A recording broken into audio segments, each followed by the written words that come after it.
Hibbledy hoy. Did you wake your mother up? Hobbledy hoy, did you wake your mother up? Shut up.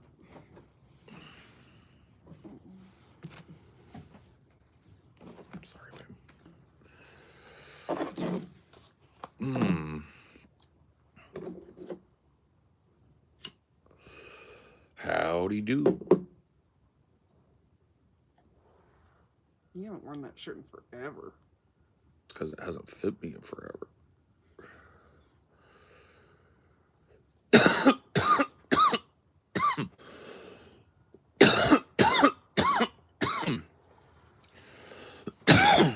I'm glad it's fitting. I only got to see Phoebe call out Brett. I watched a little bit of it the other night, but I was busy and I couldn't finish it. I'm going to go back and finish it. It was way better than I thought it was going to be. He was actually like in the room. Shit was wild. You're learning Tagalog? Cool. Heard that's a tough one, Tagalog. Brett has a new posse of misfit toys. That's not shocking to me. He always does.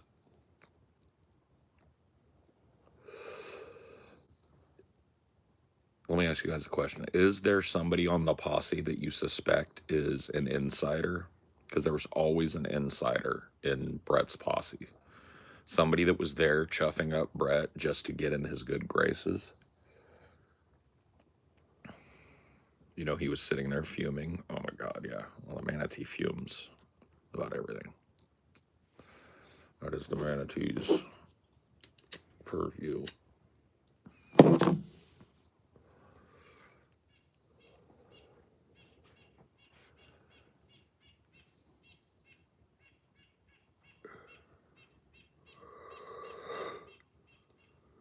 That's cool. I didn't know that. Tagalog, English uses the same alphabet, or Tagalog uses the same alphabet as English. I did not know that. That's good to know, though. That would make it a little easier, I guess. What beef are we talking about? I have no clue. I can't remember the name, but it sounded like some young mod he had. Yeah. There's always one, bro. There's always an insider in the misfit toys because Brett is too stupid to know like basic social engineering. So, you know, if he's gathered another army of misfit toys, then we might be on the cusp of getting some new information because might be on the cusp of it. Am I a California supremacist?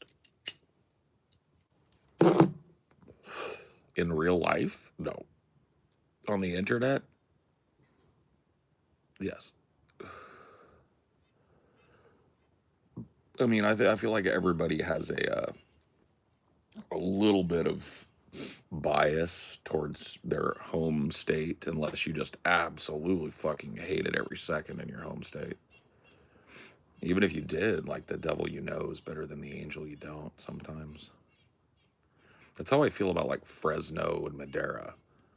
It's like a couple of the like not the greatest places in the world to live, nothing to do, dirty, hot, filled with stupid people, but I know how to navigate it. You know what I mean? Like you could drop me in the center of Fresno and I'd find my way anywhere else. You could drop me in between fucking Merced and fucking Madera. I'd find my way right to it. Everything's just on a straight line in California, and it makes it real simple to get from A to B.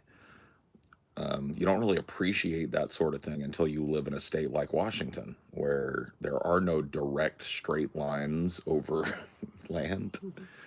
It's all bridges and going around big lakes and swinging through mountains and all of that. The entire California Central Valley sucks. You know, you ain't kidding, bro. I'm not gonna argue with you. Apparently Duolingo doesn't have Tagalog, but you can put in that you're a Tagalog speaker and take English lessons. Oh, I see.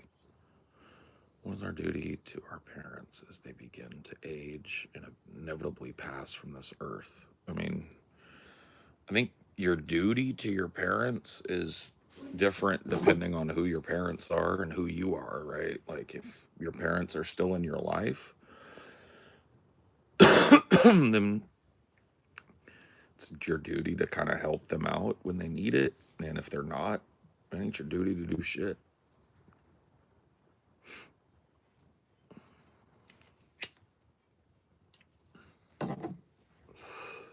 Native of Colorado, and I used to love it, but now it's overpriced and overpopulated. Welcome to every state in the nation.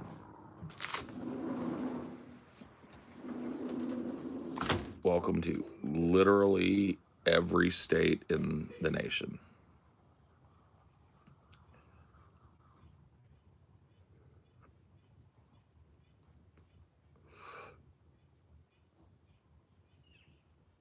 See any good matinees lately? 33, taking care of 2 parents with cancer full-time, watching my life slipping away. I look like the job picture of Paul. You look like white guilt Paul. Man, that fucking sucks, bro. But listen, even if they don't tell you, I know your parents appreciate what you're doing for them.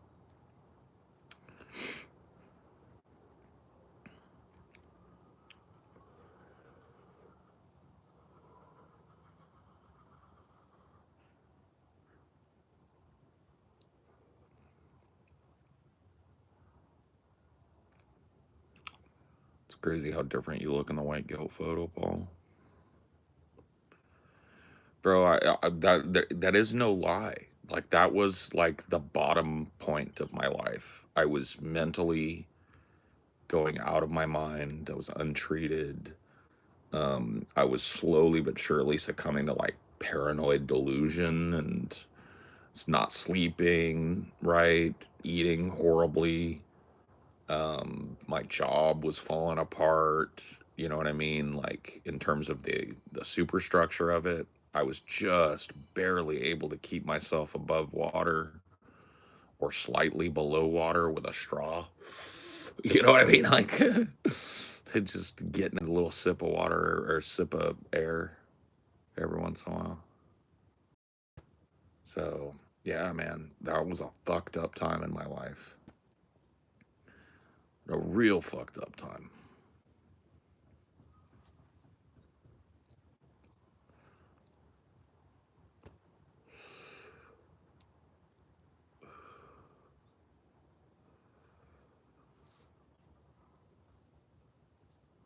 I live in Washington State, and I live out in the woods.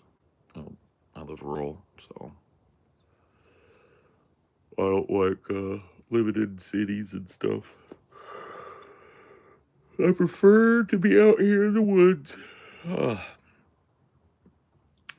you think you felt worse for the white guilt Paul picture or the year before you got CPAP?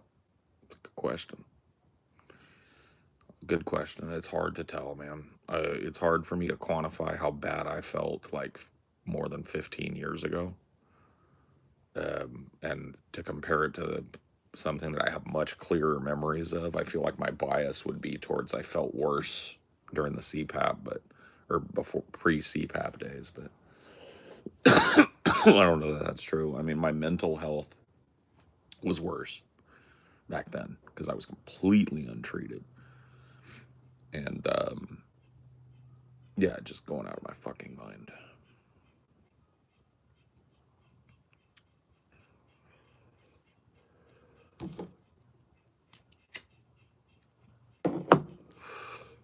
So it's hard to say.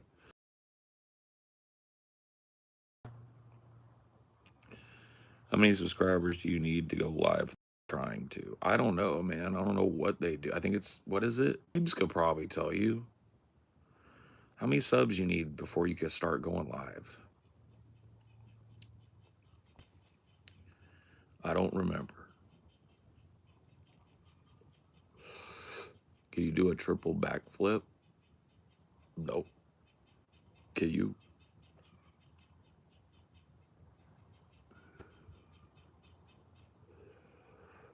Bro, 80-year-old with earrings.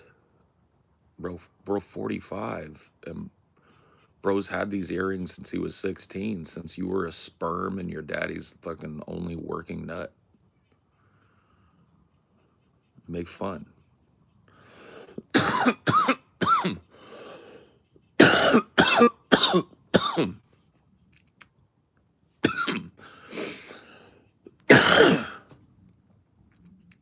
People goofies, man. Where are there so many goofies in the world?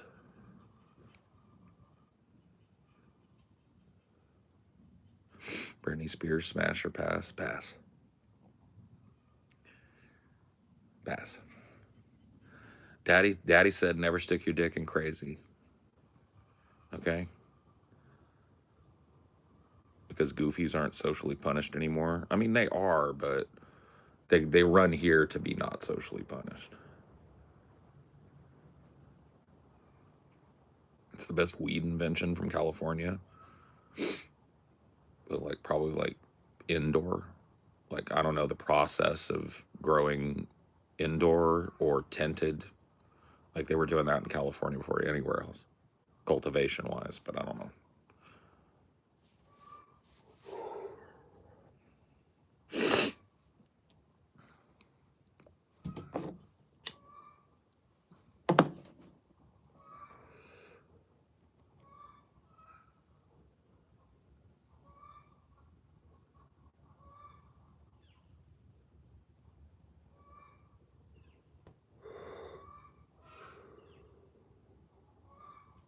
Oh yeah, no. People are because there are people that like I don't know how to put it, but I've been thinking about this lately, Phoebes. It's so interesting that you bring this up because like I've been thinking about this.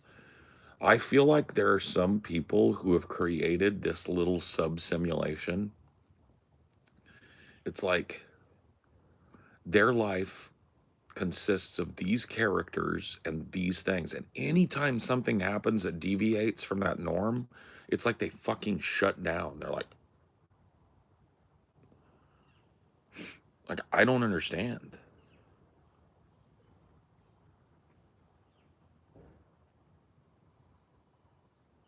I really don't.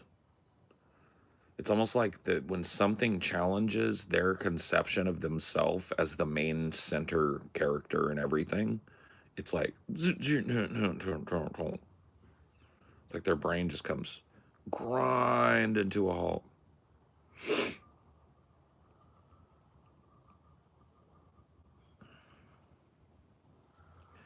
And California is also on fire. Where isn't on fire, friend?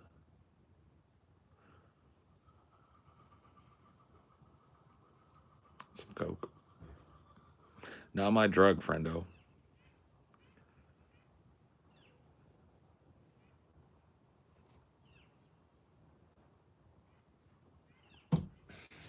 Vamoose, you little cabooses.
At home, drawing pictures of mountaintops with him on top. Lemon yellow sun, arms raised in a V. The dead lay in pools of maroon below. What do you think of young people are filled with rage? Why are they so mad? Why do they have to be mad? That is what I think. This is what I think. Why they have to be mad? It's just game. Why you have to be mad? It's just game.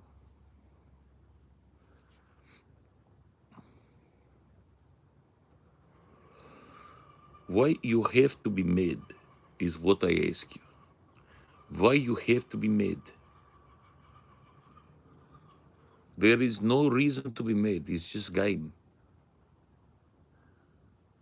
It's just game. No need to be mad. Why is you so mad? There is no need to be mad. It's just game.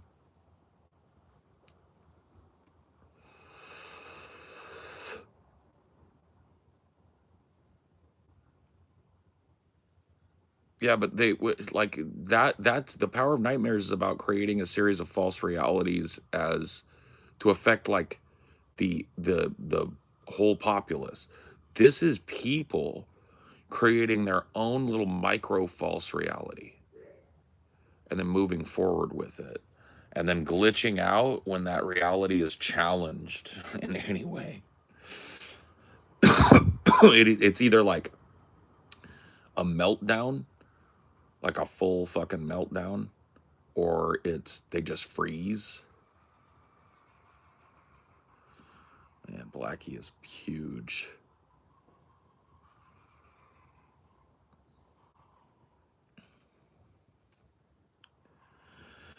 Yeah, Brent, the lead guitarist, Brent Hines of Mastodon, passed away recently. I mean, he had left the band a few months earlier, but he's their fucking guitarist. I don't care who they replaced him with.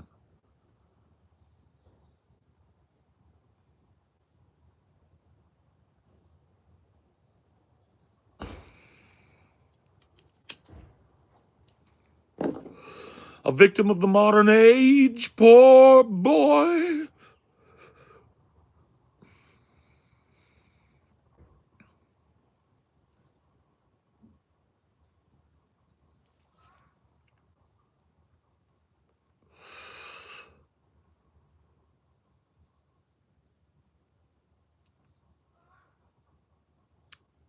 What was mental illness diagnosis like when you were in school, Paul, if any? I wasn't diagnosed till I was 13. And that was because I had a mental health crisis that my parents were worried enough about to take me to a doctor to talk about it, to have that doctor send me to a specialist to talk about it, to get a diagnosis.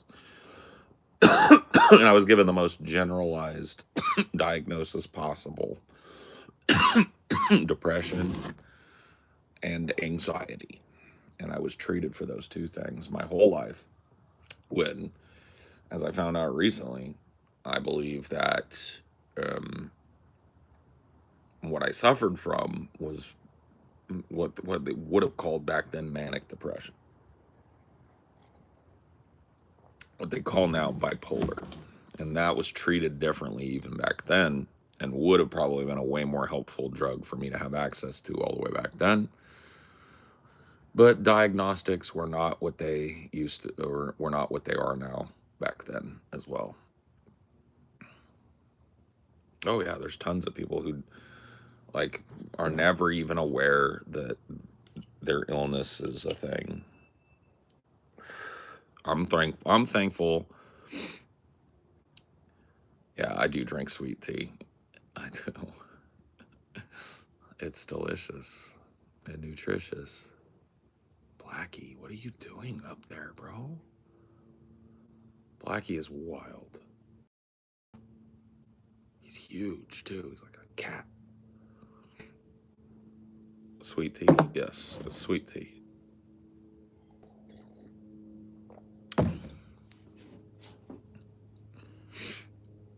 That's what it is. I've always drank sweet tea too.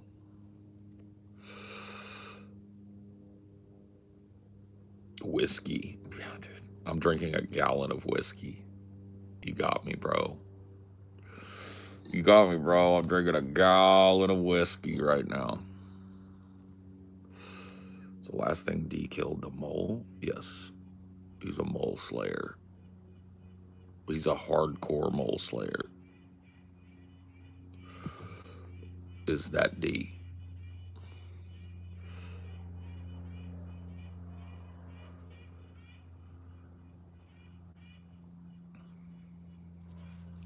Poor little D. He has been hobbledehoying and favoring his little left paw for 3 or 4 days. So we've got him a vet appointment to go get it looked at. Otherwise, he's fine. He just doesn't want to fetch.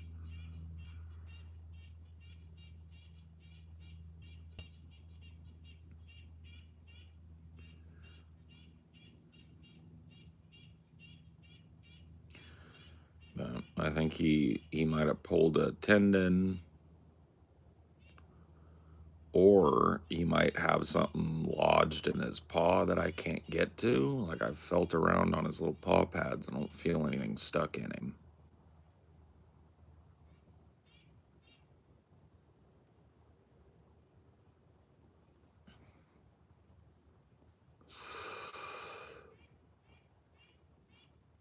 Yeah. The salt gun is still down in my basement, bro. It's down in the content dungeon, okay? Is the salt gun. Because, yeah, who knows when I'll need it.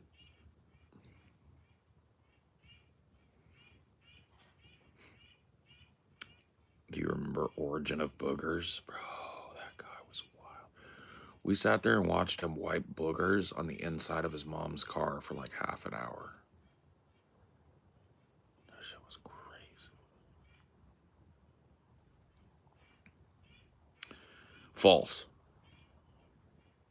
I'm a dog and a cat person. I just love animals. So these hard binaries that people set up are very often not true.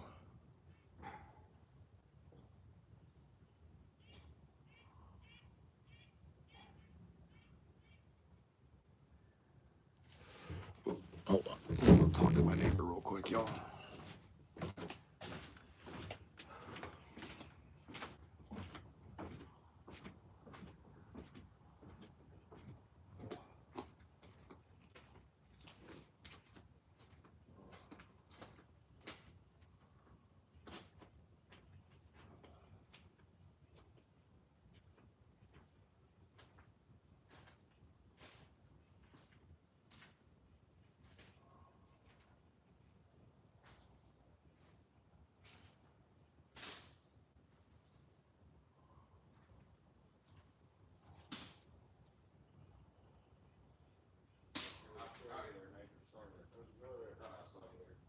I got that file moved away from your soundboard. Oh, you did? I sure did, yeah. Awesome, man. I just kind of, yeah, no problem. Sorry it took me a week. We were out of town. But yeah, I got it all pulled back. Some interesting stuff in that file. Oh, yeah? Any dead animals? Mushrooms, bones. Oh, yeah. Yeah. I've got some pretty big rats. They're big good, right? Yeah. Well, I was going to say to you, it looks like at some point y'all lined some stones up over here. Or maybe it wasn't y'all. I don't know. Yeah, there's a few of them over here. It just kind of goes all the way down to your property line here. Here, little cobblestones. Well, those are not mine. It's probably previous folks trying to keep the fish from going that way. Yeah, going that way. I'm hoping I got enough nesting material. I just spread it around over here until I can get myself a wheelbarrow. So when did you get a contractor or? They're doing bidding. You know how it is. Yeah. The company that owns this house wants to pay as little as possible. I know me and my wife, we built this place about 18, 19 years ago. This section right here. Yeah. And the thing is, on this side, there's a root. This tree has a big ass root. Oh yeah. And then I don't know how the fence or I guess they would probably there's a big root. Like like this. Yeah. Right now the boards are going over. You shake them over it a little bit so that they go Well, over. it wasn't that big when we built it. Oh, so it's grown up underneath. Yeah, it's grown. Actually, it's grown in between and spread the boards out and also moved them this way. So I that's was kind gonna of. ask you. Oh, I wanted to let you know. We usually have a dude come out and look at fence. He looked at a couple of our trees. I've never lived up here in the mountains. There's 2 trees that are just straight dead. Yeah, yeah, 100 feet yeah. tall. So there's one here, and there's one over there, 2 over there, right? And those are dangerous. Oh yeah, I see it. Yeah, yeah. Yeah. It's not a green stick on them. I don't know what killed them. They're dead like that when they die. Yeah.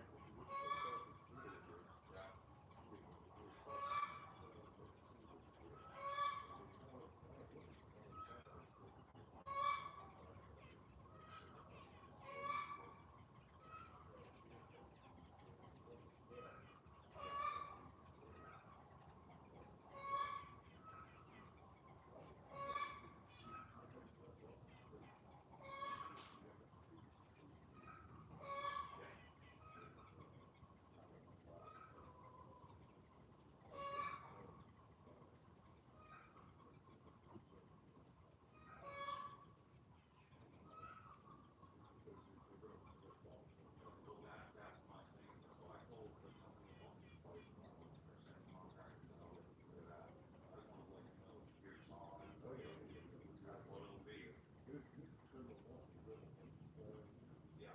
Well, this is. I was going to ask you about this. We pay a little bit to have them turn back away from the house, but you got to overhang on your property, and that's lovely. I can get some. I don't know how high I'm going to get. I'm going to do it higher.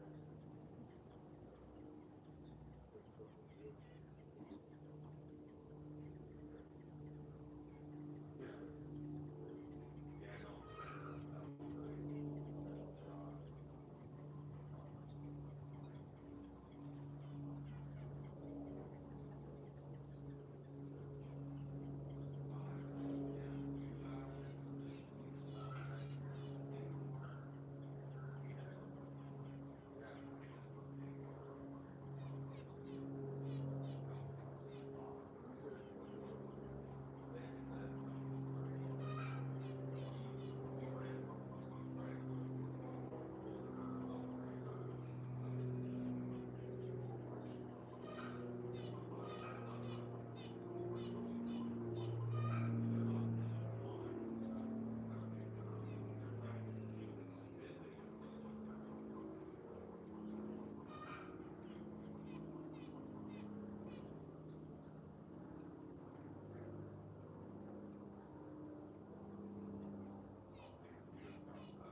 I just wanted to touch base with you, let you know I got that done, let you know about the trees.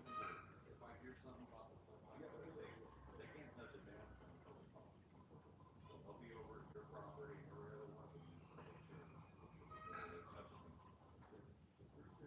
Yes, sir. Paul. I forgot yours already. Lou and Paul. Okay, I won't forget it twice, I promise. All right, buddy. Cool.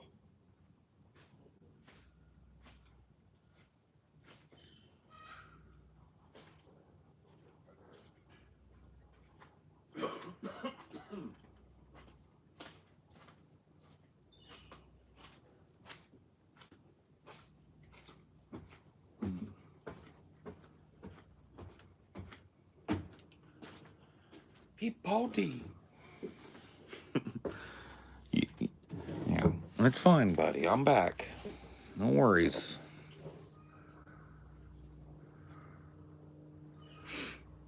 Who are you talking about? What? I just had to go talk to my neighbor. I need to talk to these neighbors too. No, never mind, because they're not going to replace that. They're only replacing up to that property line. But they're, oh man, it's like 168 foot fence.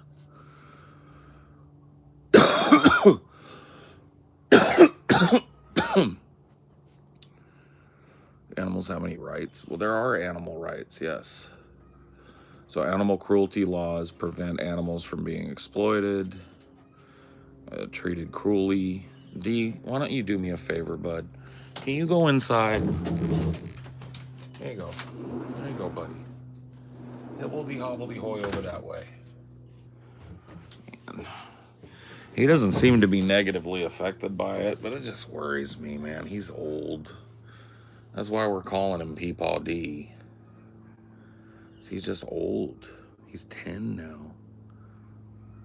And he got still filled to the brim with piss and vinegar. He's not off his feet. He's still eating.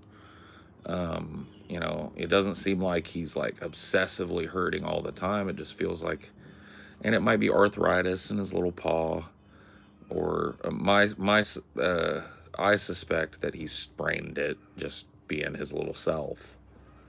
You know, because he plays fetch, tug of war with us. So I think he probably just sprained his little toe.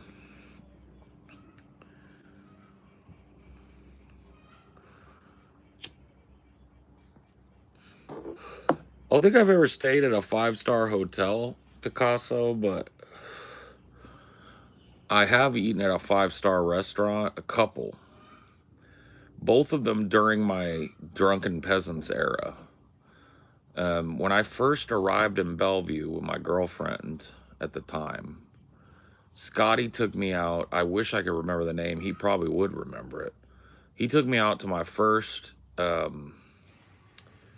would they call that? Like multiple course dining experience, where instead of getting one big meal with like burger and fries, you get like one bite of like squid ink pasta, and then they bring you another thing. Right after you're done with that, they bring you like a piece of sushi, and right after you're done with that, they bring you this like shot that's got broth emulsion in it, and then right after that, they bring you this like little piece of shellfish on a very delicate little home baked cracker, and then right after that, they bring you a dollop of caviar on a pickled fucking beet. I don't know what the fuck, bro. It was just like boom, boom, boom, boom, right?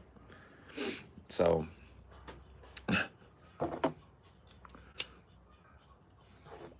sounds like rich people bullshit. I mean, it was, but I gotta tell you, everything they brought me was fucking delicious, and it was actually kind of cool. It was just a different experience, right? And that's the type of shit, by the way, just to give you a little psychological insight on Scotty. Scotty's a fucking foodie. Him and so when we went to give you an idea, we went to LA, where we were staying in La Brea, so whatever, LA. And I was like, you know what, guys, I know gut bucket LA food. I know what's around this area. Let me be your food curator while we're here for a day at least. I'll take you guys out to a couple places. And TJ was down. Scotty was like, nah, me and Taylor already booked Nobu. And I was like, you booked Nobu? Yeah, we're getting sushi at Nobu. And I was like, bro, that's fucking crazy. Okay. You know what I mean? He's like, all right. So he already booked himself a top shelf experience, right? And I took TJ and Chelsea to get chicken and waffles for breakfast. And then later that day, we went and got pupusas at a little fucking strip mall place. Different strokes for different folks. Second time I ate at a 5-star restaurant. Once again, I don't remember the fucking name of it. It's like a 5-star steakhouse in Bellevue that overlooks, it's up in the hills and it overlooks the whole city. Beautiful view of the downtown skyscrapers and everything. 5-star shit. And that one, is the one with the famous story where me and the drunken peasants, all of us, went to this place, reeking of weed, dressed like stoners, right? And we sat down at the table and bottles of wine. Me and Ben ended up arguing about gingers and can they tan and dolphins and penguins and all this other shit. So my memory of that is pretty wild as well. I don't remember if the steak was good though. I honestly don't remember if the steak was any good or not. I assume it was.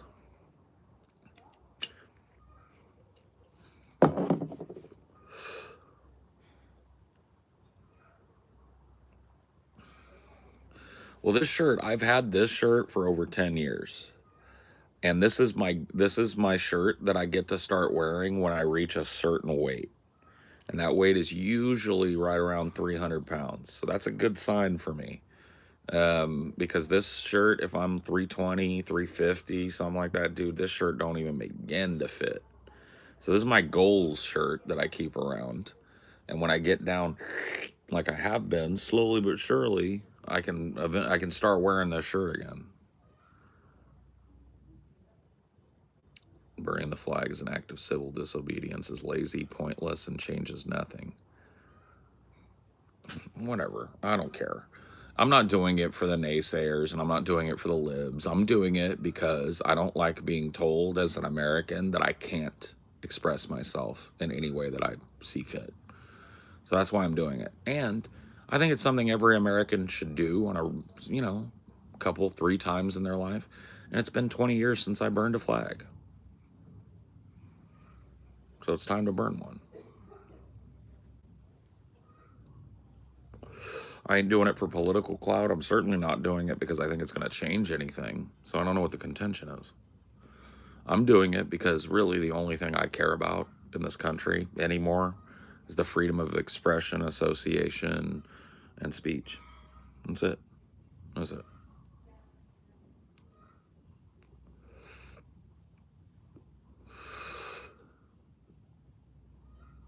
Everything else is just fucking window dressing to me. Because if you lose that fucking foundational shit, you can give up on gay rights. You can give up on labor rights.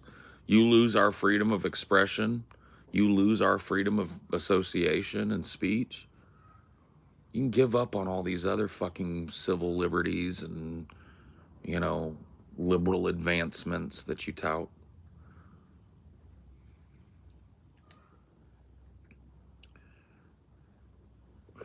Well, Phoebes, not only that, what were they saying during the last electoral cycle? What the fuck is Paul done? What the fuck is TJ done? When's the last time they went through a protest? Why aren't they out door knocking? Why don't they run for office, right? Then you start talking about how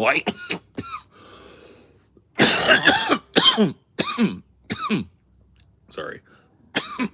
Then you start talking like, hey, anybody want to do a little civil disobedience?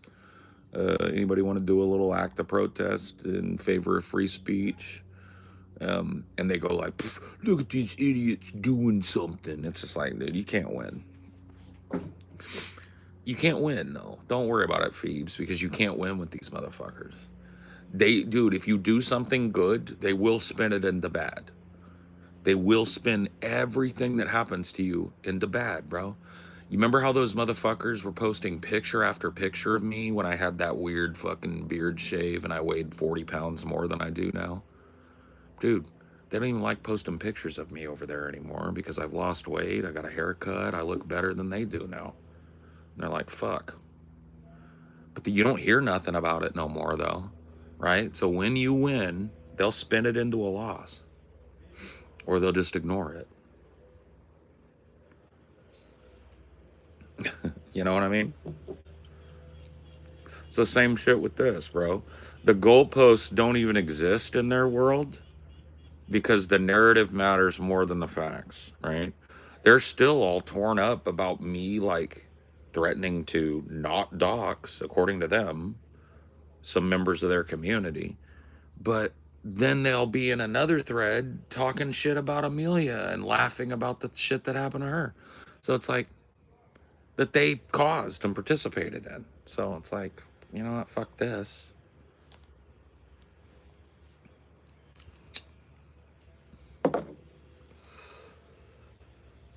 But it's just fucking, you know what I mean? There's no goalposts. What few they set up temporarily get moved as soon as reality doesn't conform.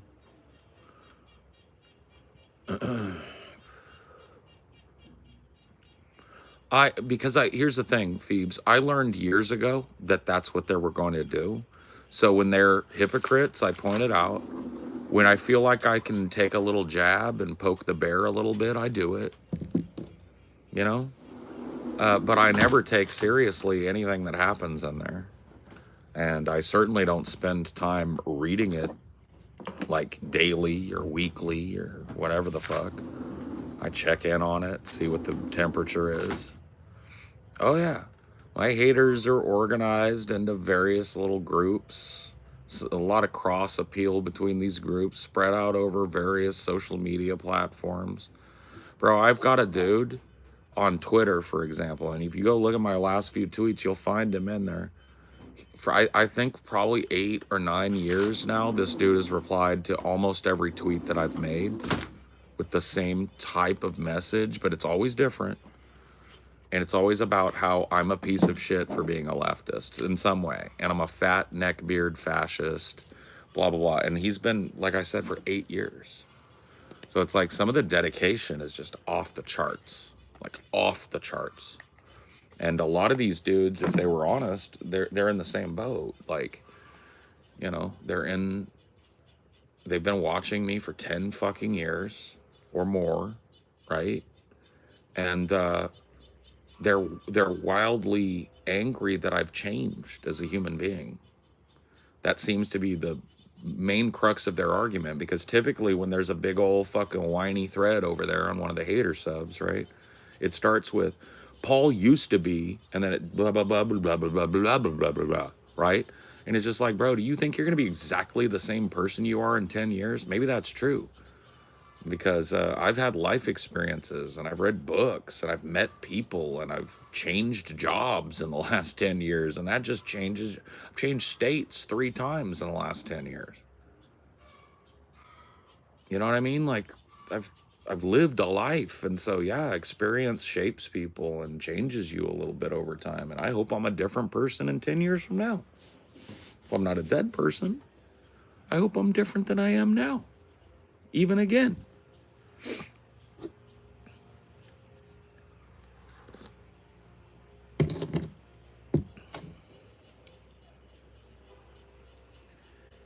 Like, a lot of people don't realize I'm coming up on 20 years as a content creator. I started my main channel in 2016, before they even called what people did content creation.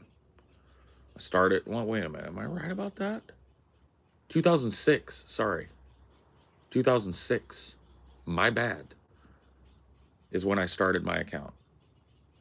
So 2026 will be 20 years on YouTube, and it'll also be 10 years since I started working full-time as a content creator, making all my money from that. It's wild. I couldn't find it. Search for ideology.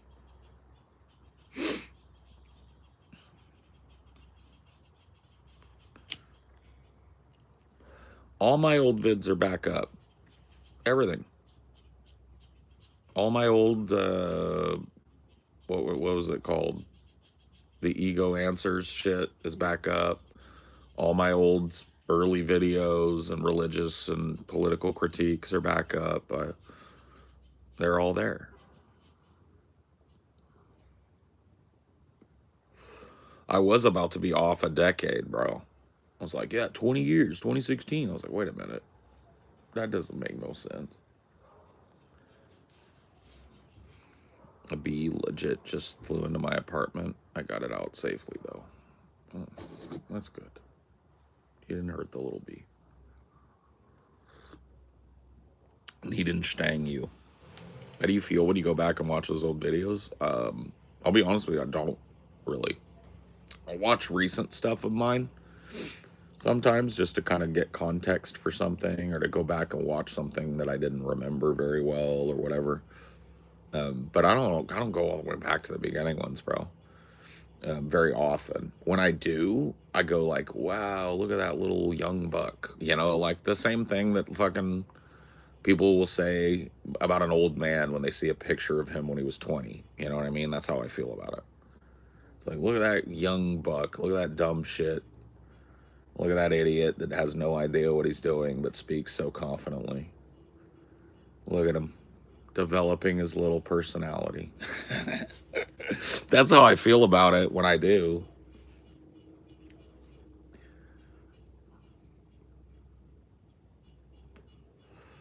Yeah. Old man, look at my life. I'm a lot like you were.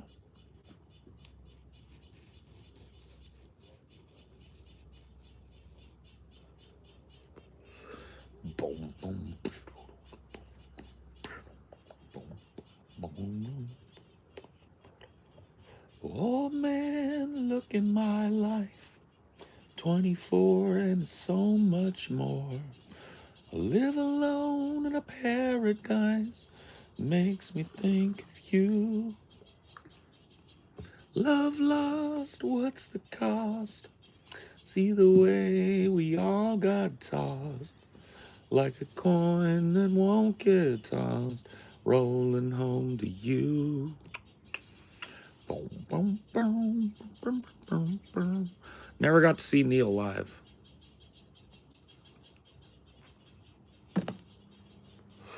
Never did. Whoa, man, take a look at my life. Ooh. Whoa, man, take a look at my life. I'm a lot like you. Gotta go way up into the falsetto for that. I need someone to love me the whole day through.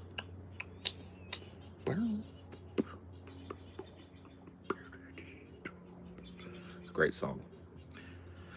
When me and my dad got back together, he shared some song with me because me and him always traded music and stuff. Like he would do this, like, you gotta listen to this song. And I'd be like, you gotta listen to my song then. So he would sit and listen to Nirvana with this look on his face, like, and then he'd play some old rock song that maybe I'd heard or hadn't heard, you know, when we were traveling. And so he kind of did that. He was like, I'll listen to this song when I was driving. I think it was, you know, we were just kind of falling back into old patterns. And I was like, yeah. He said, it reminds me of you know what I mean? And I'd heard the song before. It was Cats in the Cradle and the Silver Spoon, Little Boy Blue and the Man on the Moon. So Cat Stevens, Cats in the Cradle. And that's a song about like a son and father getting together, or kind of like the wistful desire to get together, but they don't ever. And so I told him, like, oh, it's like that song Old Man by Neil Young. And he was like, I don't remember that one. I know who Neil Young is, but I don't remember that one. And he's like, I'll put it on my playlist. And then the next day he called me. He was like, oh my God, PJ, that's our song. And I was like, well, I don't know about that, Daddy. But, you know, it's a cool song about father-son dynamics and stuff.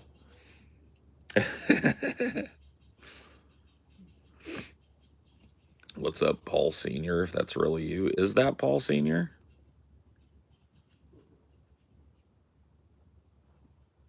Paparky? Is that your name in here, Dad? Say something that only you would know. Because there be trolls that be trying to pretend. So say something only you would know up in here. And I'll give you moderator powers so you don't get banned. Because a lot of people get banned.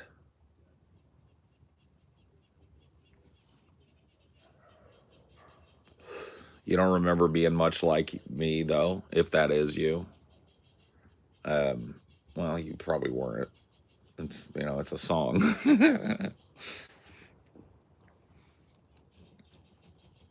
Do you agree with this quote? If a singer's voice is a little ugly, you're more than likely to believe them.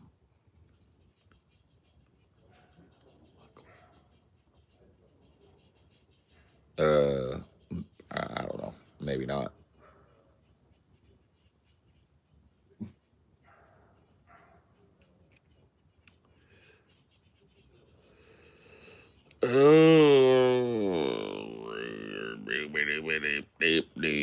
I don't know if this is him. This is him. Somebody mod this dude because he has it. I think only you can. Oh yeah, I'll mod him. And if he acts out, he acts out. But he's gonna be a standard mod because I think it's my dad. That is a name. That is a name that I associate with my dad as one username. Not well, I don't think he uses it as a username, but it's our name. Pep is my initials. So I think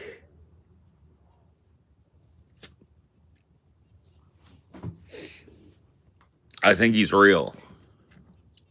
So I guess my dad is now a mod in here. Oh God, Daddy. Don't listen to this whole thing. There will be filth and blasphemies, probably. Many blasphemies. But you are welcome. You are welcome. I need to give you a call after this. I'll give you a buzz. Yeah, I'm gonna confirm. Yeah, I think it's him though. I don't know how, but I think it's him. He talks like him, which is weird.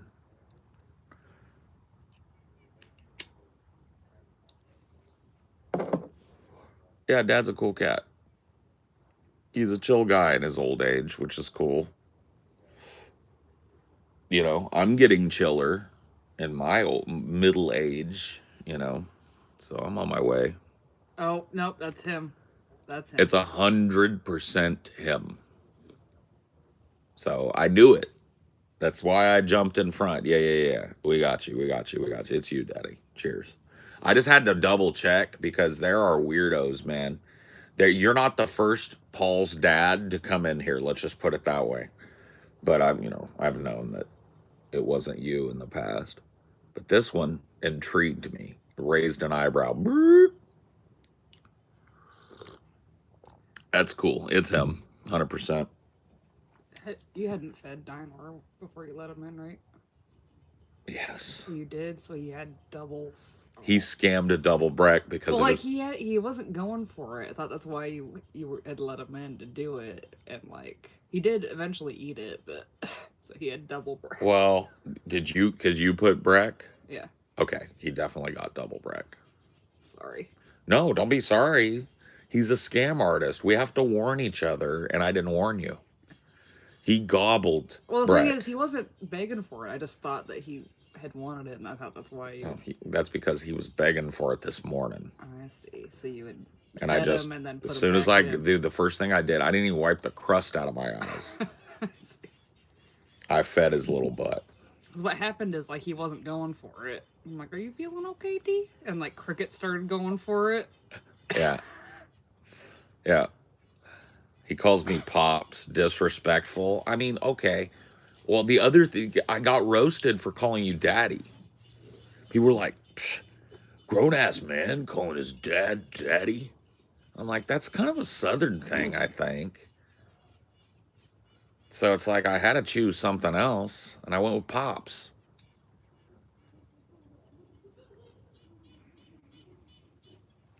I tell you what, I'll let you choose, Dad.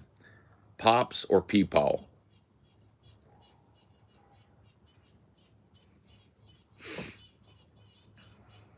I call my dad the old man sometimes. Well, see, I think that's more disrespectful than Pops. Pops it makes me think of like an old jazz player. Bum bum bum bum bum bum bum bum. Well, that's good. Salt peanuts. Our new nickname for Dynor is Peepaw. Mm-hmm. Yeah, Peepaw D because he's old now. He's hobbledehoying on one of his little paws right now. So we've got to a vet appointment for him to get it checked out, but he's not. It's obviously not hurting him super bad, and he's not off his feet. And he's still got all this energy, but we're working on it. We just took him up, and oh, by the way, Daddy, remind me, I gotta send you a video that you and Coral are gonna die laughing at. I can do it. Yeah. Send them the reel, because he's gonna love that. Amelia is gonna text you the reel, and you gotta show it to my stepmom.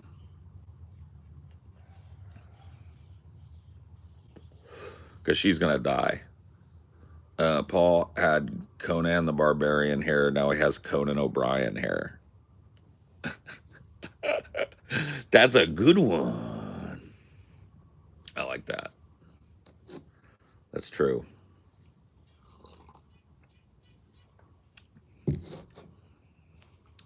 I couldn't hang with the long hair anymore. I think I actually gave up on the long hair a year and a half ago back in California when I was like sweating my way through a hot summer. That's when you did the Cobain cut, I think.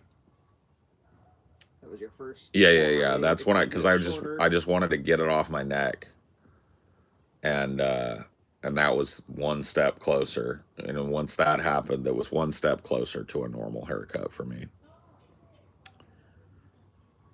Paul's birth changed my life, and he continues to confound me today. The way it is, Dad. You know what I mean? I mean, you give birth to a legend, a true legend amongst mere mortals. That's what happens, man. I'd be in awe of me too. No, I'm kidding. Fear and Loathing in Las Vegas Trail. Oh, that's right, too. I wanted to tell you, Dad, we have booked for early next year a meetup in Vegas, which I know is pretty close, like easier, more accessible to you than the one we're doing out in Jersey in November. So it's going to be late January, I believe, but I will double check with, I mean, whatever. We haven't even announced it. We haven't even announced it to the general public. But I've been teasing it a little bit on here because I just can't let go of it. What is a comedy movie that has aged badly?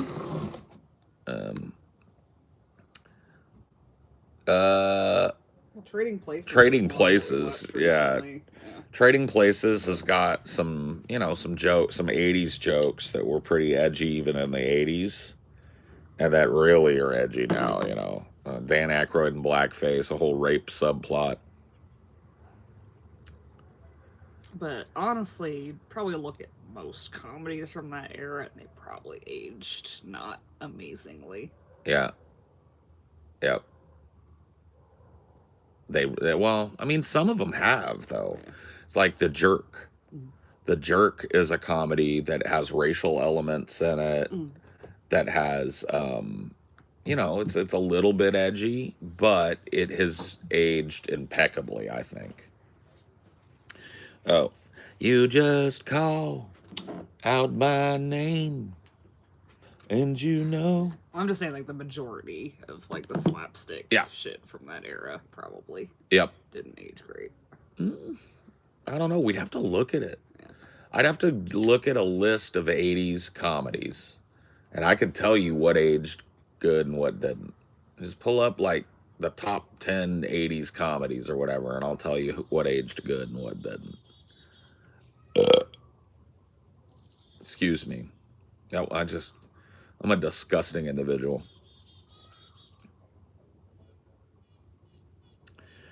Paul, would you do dress as Luke Skywalker and Darth Vader with your father for Halloween? Oh, that'd be funny.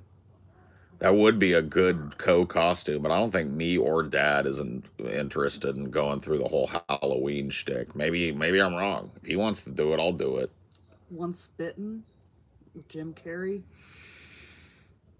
That was never good. Yeah. Yeah. Dragnet.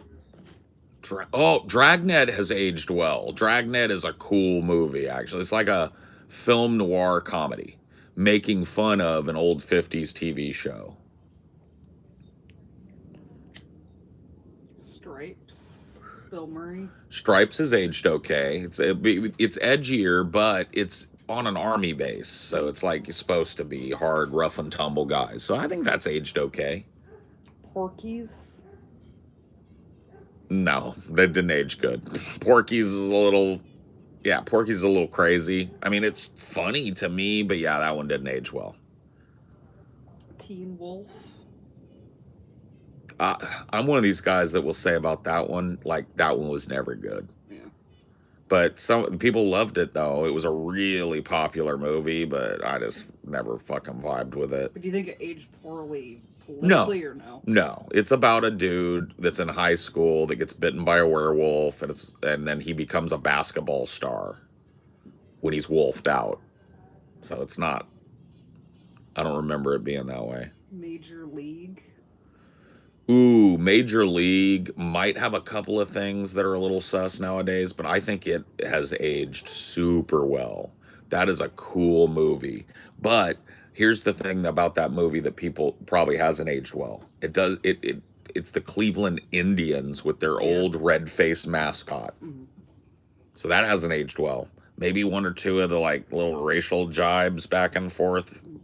But they're like equal jibes given. There's like black-white kind of tension in the movie, but it's like, I don't know. I think that one's mid.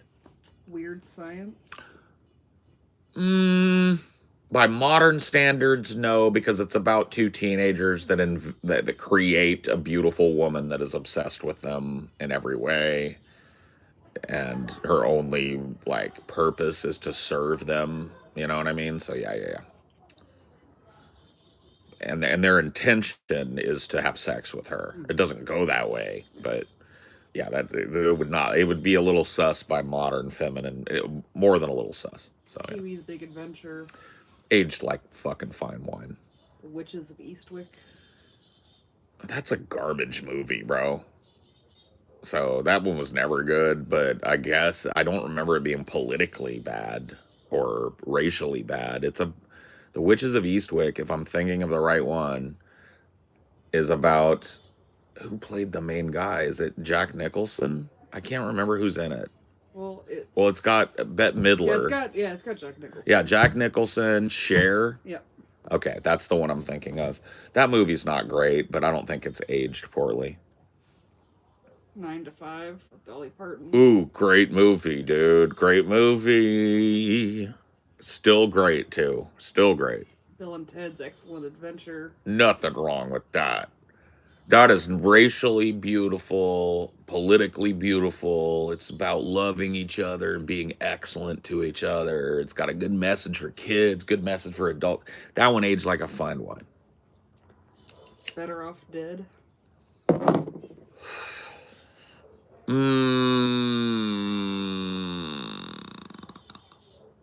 From what I remember, not gonna really pass muster. A lot of racial humor. Beetlejuice. Fine wine. The Goonies. Fine wine. Top shelf fine wine. National Lampoon's Christmas Vacation. Couple edgy jokes in that one, but I don't think it would like completely like deny it success nowadays. So like age. What about National Lampoon's Vacation? That one's a little bit more edgy on top of it. So probably Vacation, no. Christmas, yes. The Naked Gun. You've seen that one. I think that one passes muster. It's so fucking goofy. Who could take any of the racial humor in it seriously? It's just the O.J. Simpson that aged.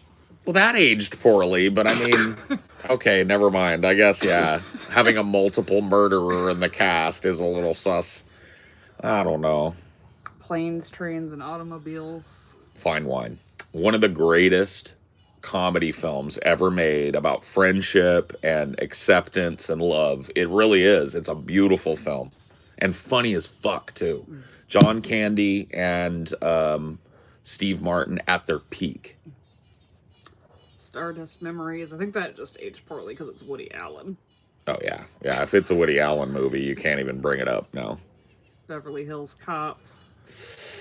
I mean, Eddie Murphy humor is just Eddie Murphy humor. It is, and it's very, very racial. I mean, it's just very like racial humor, but both ways. So I mean, it's equal because Eddie Murphy cuts up Puerto Ricans and white people and everybody else.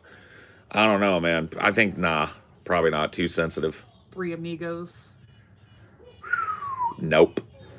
That is Steve Martin, Martin Short, and who's the third amigo? Chevy Chase. Chevy Chase. Oh my God. Dressed up like Mexican boleros and lost in Mexico, and trying to survive in Mexico without being able to speak any Spanish and knowing nothing about Spanish customs. Nope, not gonna fly.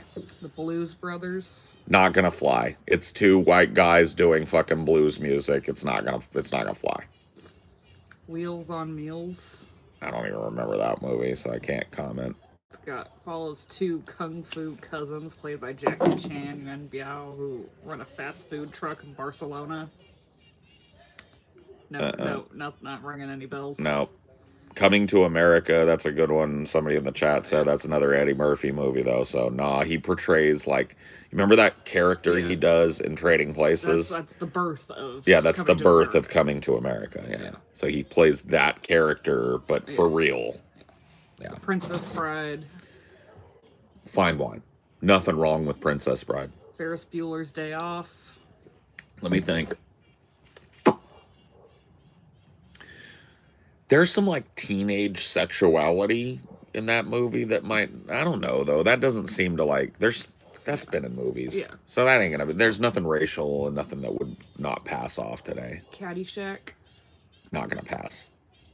Not, if Chevy Chase is in it, it's usually gonna be on that edge, and you gotta watch out for Aykroyd, you gotta watch out for Eddie. Yeah. Because they were the edge lords. Well, here's another Eddie, 48 Hours. Nope, not gonna fly. That one may be one of the like ones that won't fly the best. Yeah. Yeah, or would fly the worst. It's just edge. Yeah, very edgy. Nick Nolte is in 48 Hours, and the whole thing is like he's a racist cop that gets this, like that he's a witness to a crime, but he's trying to help him investigate or whatever, and so it's like a buddy cop movie where, there's a racist guy with a lot of racist preconceptions and a black guy with a lot of, like, I would call it like racist preconceptions about white people, but it would only be read one way. It would be Coming to America, as what we already mentioned. We already talked about that. No. Spaceballs. Yes, that one flies. You know what? It's edgy. It's got some, but it's a Mel Brooks movie. Yeah. Everybody is skewered. Yeah. If there's a little racial or sexual humor that would be sus, it's done so fucking goofily and so small of a part of the whole. Yes, yeah. So I think that one's legit. Broadcast news. Nope, not gonna make it. Too racial. Clue. Yeah, that one. I don't like that movie, but it aged fine. Ghostbusters. Fine wine.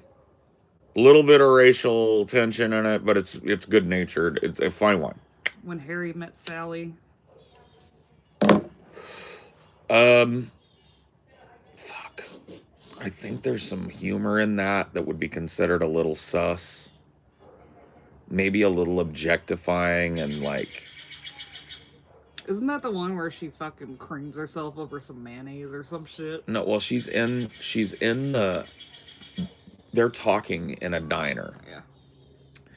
And she goes, "You realize women fake orgasms all the time." Mm-hmm.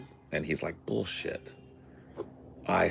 You've never faked an orgasm with me." And she goes, "Want to bet?" And he goes, "Fake one right now." And she does. And so, whatever. I don't think that would go over bad, but I don't know. That one's a maybe. It's been a long time. It's rom-com, so it's been a long time since I've seen it. This is Spinal Tap. That one's fine. That one's actually really funny. So yeah, that would be fine. And the last one on this list is Airplane. Airplane is kind of like Naked Gun, but a little edgier. like, because it's just a bunch of, like, it's a mixed racial group stuck on an airplane that can't be landed or whatever. And I remember it having a whole lot of racial humor that probably wouldn't fly. So I'd say nah. Let's see if we can look up worse aged 80s comedies. Yeah. Dude, where's my car? Well, there was a couple in there that felt like they were real late 80s. Early 90s almost. Let's see. Proper 10 80s comedy movies that haven't aged well. All right, well, read them off. I'm sure we covered a lot of them already. Yeah. Porky's. I told you about that one. That was a no for me, and that one happened now. So. Trading Places, we already talked about. Yeah. Revenge of the Nerds. That's what we didn't talk about. Ooh, yeah, that one's got a lot of, like, sexual objectification of women that would not fly today. Like, they do like a panty raid and spy on the sorority sisters next door and, like, watch them change their underwear and stuff. And then they sneak in and, like, I don't know, man. Yeah, not great. Blame It on Rio. Long Duk Dong. Oh, fuck. I forgot about Lum Duck Dong.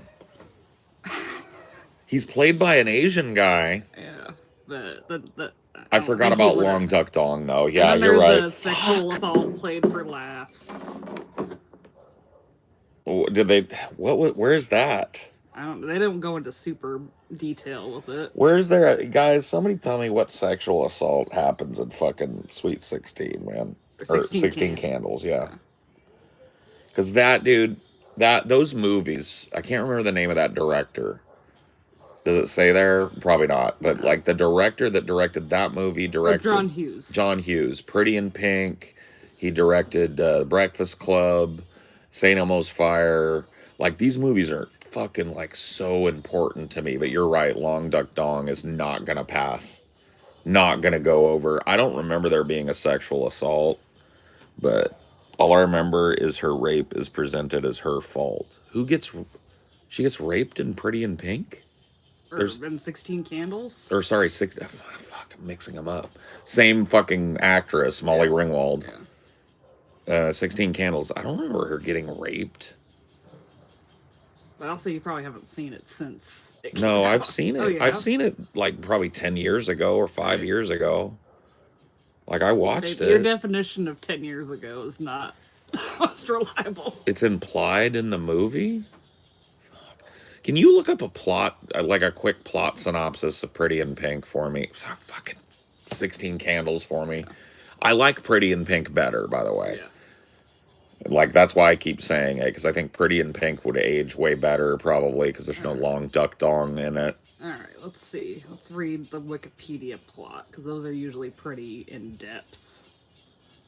So, 16th birthday. You are so right, Fortress Guy. The Clueless has aged, like, beyond fine wine, because it's like, it was so early on a lot of the issues that became really, really interesting and important in the last 10, 15 years, yeah. Molly Ringwald herself said the film glorified rape culture. Okay. I honestly, dude, I watched those movies so innocently for so long that I don't remember these things until somebody points them out sometimes. It was like that with Trading Places as well. Okay, so it says, at a dance Sam pines for Jake while Dong has an attraction to a strong jock Marlene. Ted, while trying to impress his friends Bryce and Weiss, tries to dance with Sam, who runs off in tears in an effort to salvage his reputation. He bets Bryce and Weiss floppy disks he will get physical with Sam before the dance ends. As proof, they demand Sam's underwear. Despite his interest in Sam, Ted encourages her to talk to Jake. Before she leaves, he gets her underwear to win the bet. I don't remember how he gets her. I remember she pulls them off. Yeah. And gives them to him for some reason. But I don't remember him assaulting her, pulling her underwear off of her. Does that happen? So, Ted tells Jake that Sam is interested in him, and Jake confesses he's lost interest in Caroline. He takes Sam's underwear and in exchange lets Ted take a drunken Caroline home. Okay, so yeah, I mean, I do remember that plot line. I don't know that it.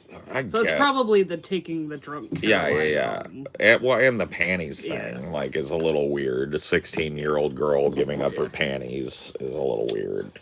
But they're all fucking kids in the movie, so it's not like she's giving her panties to a fucking adult or anything. But yeah, that, you know, I didn't remember that. But what I would say is like, one of the reasons that people talk about John Hughes films is because they're cultural snapshot films. Mm-hmm. Not just of fashion and music, but of like cultural attitudes amongst teenagers. He was tapped into that shit. Mm-hmm. And so I'm not making excuses for Long Tuck Dong, but that's how Asian people were viewed in the 80s by a lot of white kids. Mm-hmm. They were just like, do, do, do, do, do, you know, like just this like total fucking caricature.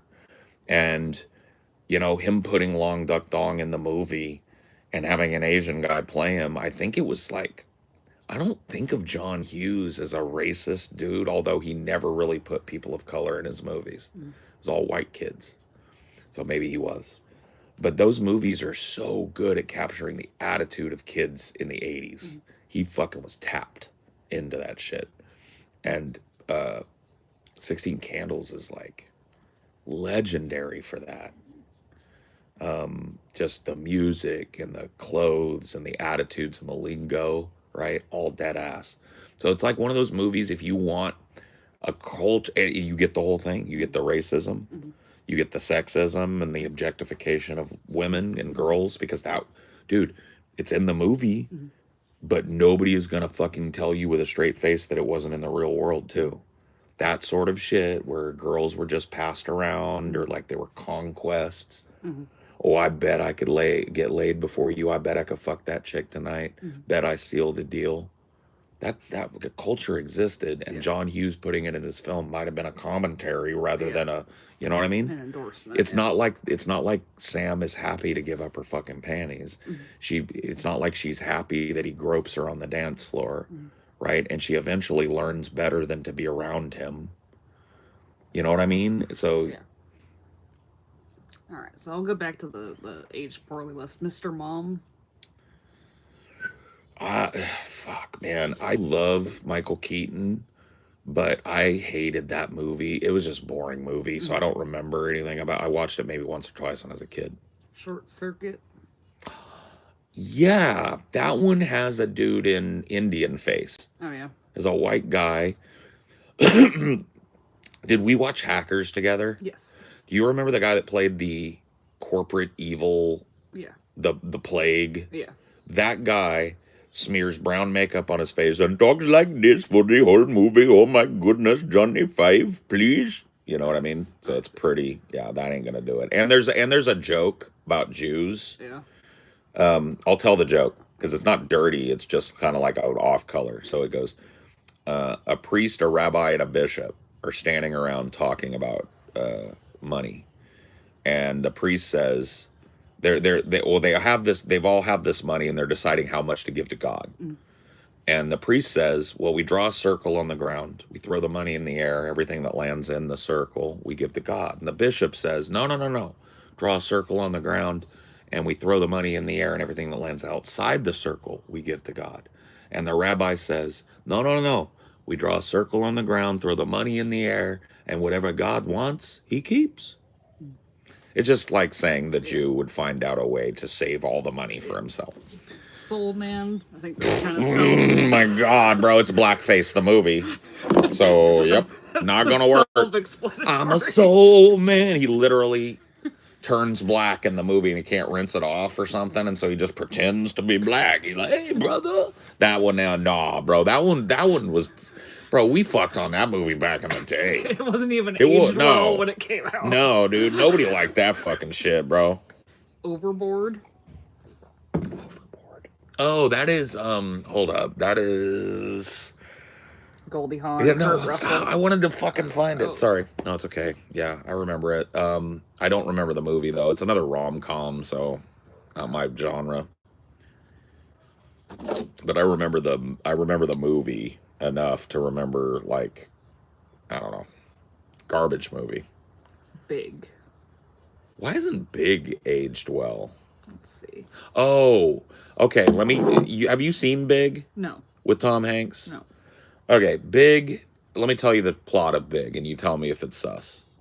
Big is about two little boys who they're best friends, and they go to a carnival, and they find this arcade. You know those arcade machines where to like read your future. Yeah. Finds one of those, and he lands the coin in its mouth, and it says "Make a wish," and he says, "I wish I was big," because he's like his mom was giving him shit, not letting him do what he wanted to do.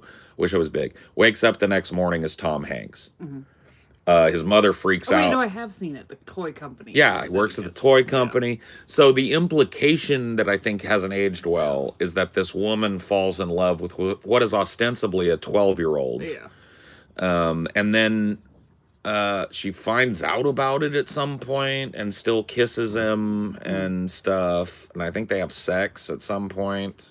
Or not, maybe. I can't remember. But yeah, that part, yeah, that's probably not going to age. But it's a great movie, though.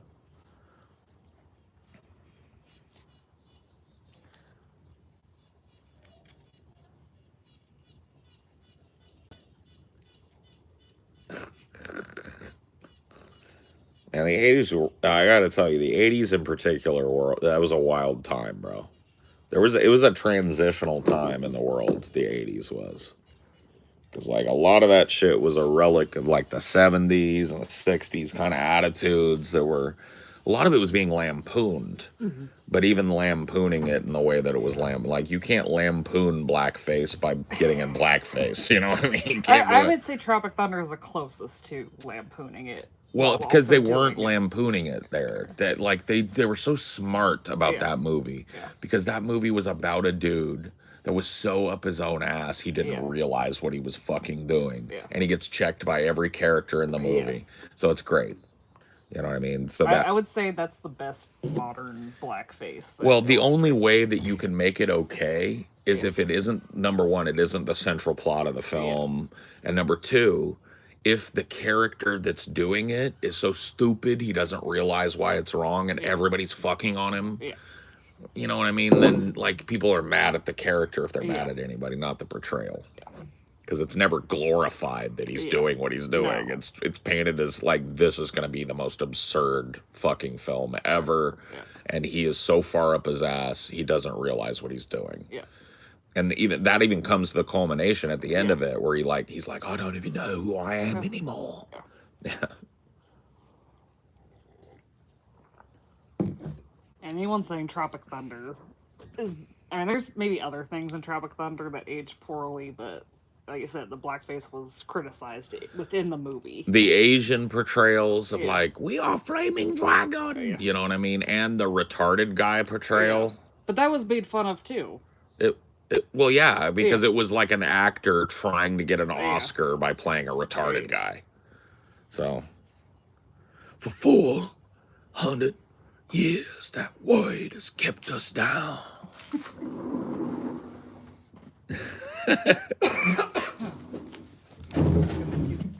Huh? Oh, yeah, I'm just gonna, Peepaw, can you please hobble the hoy over to the couch and rest your little Peepaw?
Okay, I suppose. What are we up to, folks? What's the fucking story, Morning Glory? What's the word, Hummingbird?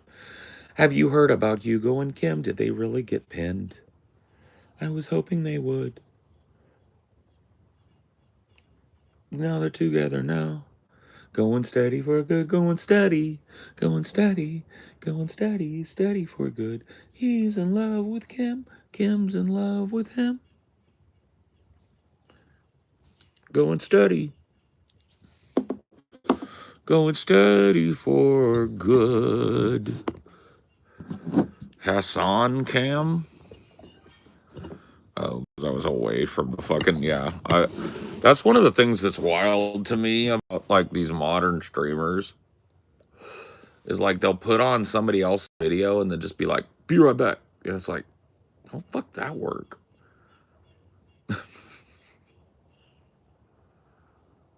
When was the last time you shot a gun? Been a long time player. I think it was in my, trying to think if I shot one between then and then. It's 25, if I had a guess, mid 20s, 25, 26.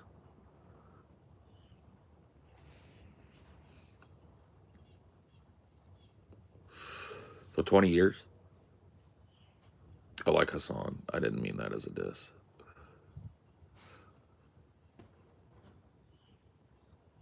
But it's fine. No worries. Sniff, sniff. Sniff, sniff. What are you smelling down there, D? That poor little peepaw. It is in that, like, it's in your joint, huh, buddy? Poor little guy. Hassan streams all day for low attention span zimmies, so when he goes to the bathroom, he puts something on to help keep them there. Yeah, but, like, what about the people that make that stuff? There's just like 10 minutes of uninterrupted content for it, but nobody's watching it from them. Like, isn't that discouraged? Like, I don't really care if he's sitting there making commentary, he's pausing it up or making commentary over it. Like, that's transformative in some way, but just like throwing it up while you go take a dump, like, that ain't transformative, bro. You have bird feeders or squirrel feeders? I don't have either. This is like one of the reasons I love my yard is that it's untouched by any of that. Like, it is pretty much just like a quarter acre of wild land. And I like to keep it that way. It's an ecosystem, so I don't like fucking that up.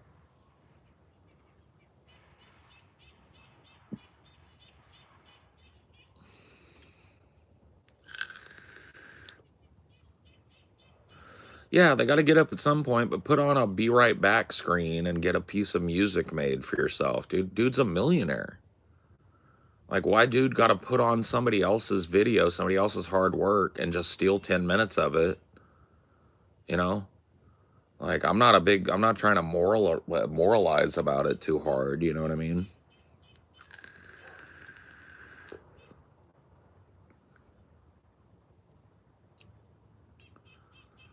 But, you know what I mean? Just get like a BRB, you know what I mean? And get a cool piece of music. Or just be like, this is the non-lazy way to do it. Be like, hey guys, I'm going to play some of my greatest hits. I got to go take a shit. Boom. And he's got like paid an editor to go back through his old stuff and find some of his funniest moments. And he plays that and he just works on a different one of those every month. You know? Like, there's multiple ways he could do that shit without ripping people off. He's just lazy, is what I think it is.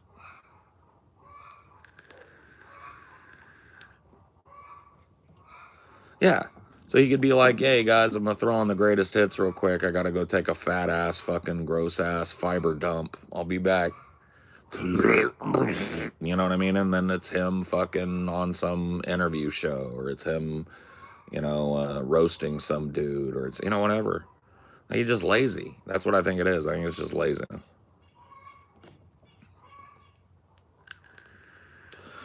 Well, yeah, no. I mean, I think Hassan is correct in a lot of his political prescriptions and stuff.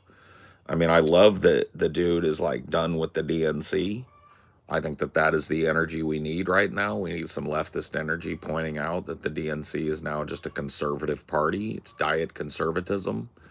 No, I mean, I think I agree a lot with Hassan. We're just talking about this one fucking thing. I don't agree with him. I don't agree with like taking other people's content and using it as fodder while you take a shit. I think that's disrespectful. And like it just implies like a laziness. He's a multimillionaire. He could pay any number of fucking editors to dig through his shit, find highlights, create these long hour, 2 hour long highlight reels and shit, so that he can put on some of his own fucking content when he's taking a shit. Yeah, toilet cam. Now you're talking, bro. Yeah, if you're gonna take a shit, let the people see you shit. I feel like it's not long before Kai Cenat does the shit cam. Like, am I wrong? Every time I watch that shit, it's getting more evasive. Like, every time I check in, watch like a highlight video or something of Kai Cenat, it's like they're putting cameras on people when they're sleeping and shit. They're eating. I'm just like, when's the toilet cam coming? Because you know it's coming. I can't watch it either, but I watch like these fucking shorts. You know what I mean? The little highlight fucking shorts. Ghoul. You know what I mean? I'll sit and I'll go like, let me just see what's going on here. Watch like a 30-second short. And I'm just like, I feel like the toilet cam is coming soon. The turlet. What's that movie name? There's a big rock star, and he has to, what? Just if I can get that guy out of here. Jesus Christ. Made my eyes cross, bro. Yeah, I feel you. If I see any of it, it's from shorts. Yeah. Couldn't handle that fan base. I'm amazed Hassan responds to comments with his chat going 100 miles an hour. Yeah, I don't know. I really don't. I don't watch Hassan, I'll be honest with you. Like, once again, I watch the highlight shit. I watch, a 10-minute video of Hassan going on this show or ranting about this topic. And then, I'll watch a 5-minute video of Destiny, watching this, talking about Hassan and tearing him down for talking about this topic. And, that's the only exposure I have to these fucking shitty communities. Which, by the way, like, I think all of them are wrong for engaging in petty fucking interpersonal drama. Every last one of them. Like, should just tune out of that if they're serious at all about any of the fucking political prescriptions they have. They should stop wasting their fucking time rage baiting by attacking other fucking people, and they should just start, like, pour that energy into creating a third party. Like, please, Hassan. If any one of these dudes is gonna do it, it's gonna be him. Kyle Kalinske came close to doing it. He tried to create like a faction within the Democratic Party. That ended up not working out. But that's one step fucking closer to actually doing something. Got all this momentum, got all these young people all fired up. It's like, why don't you found a party and start talking to politicians who are fucking based as fuck, socialists, right? And start getting some local shit done in California where you live. Start funding some fucking races for your, start putting some candidacy out there. Start building something, man. Just like quit sitting there playing other people's shit while you shit and fucking on Destiny, bro. Like, he's the only leftist in that space that's fucking actually based. That is not a lib. So like, I just hate it that he's a millionaire too. Like, I'm not trying to pocket watch or whatever, but it's just like, fuck, bro, multi-millionaire. You know what I mean? Just like put some money out there, get something started, bro.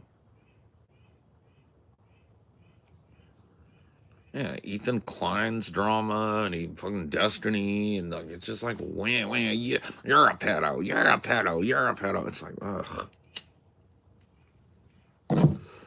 You know, how do they think that makes like leftists and liberals look? That they're all just slinging pedo accusations and trying to, it's just a roast fest on the left when we've got all this fucking momentum because Trump is falling apart right in front of us. And it's just a straight roast fest on the left. They're just slinging pedo accusations. Like they're slinging mud that's never going to come off. You know what I mean? And Hassan is right down there in the mud rolling around. And it's just like, fuck, bro. What a bunch of idiots.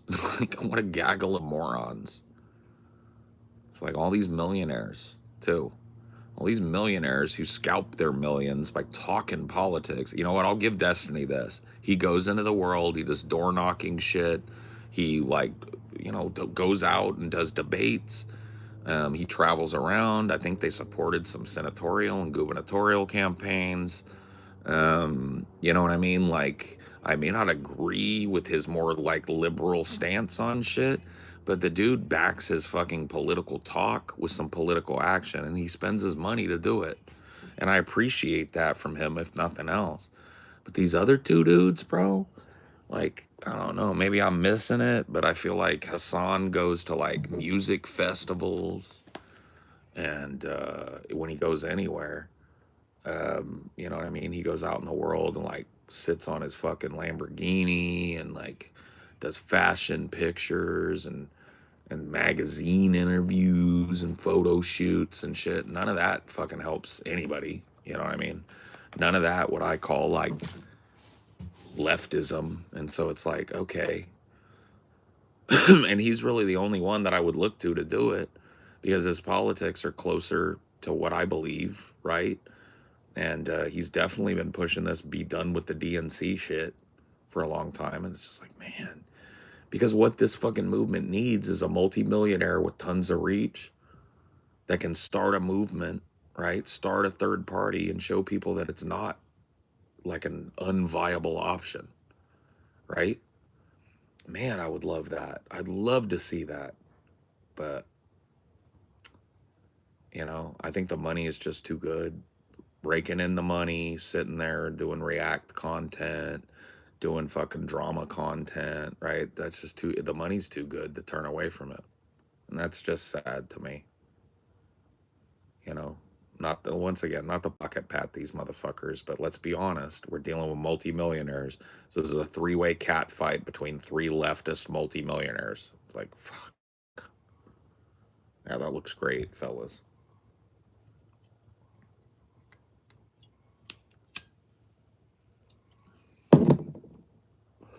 And I'm not even really all that much about optics. I mean, you see how I present, but I'm also not trying to be a serious political commentator or contender or anything. And all these guys claim that they are, right? They're that.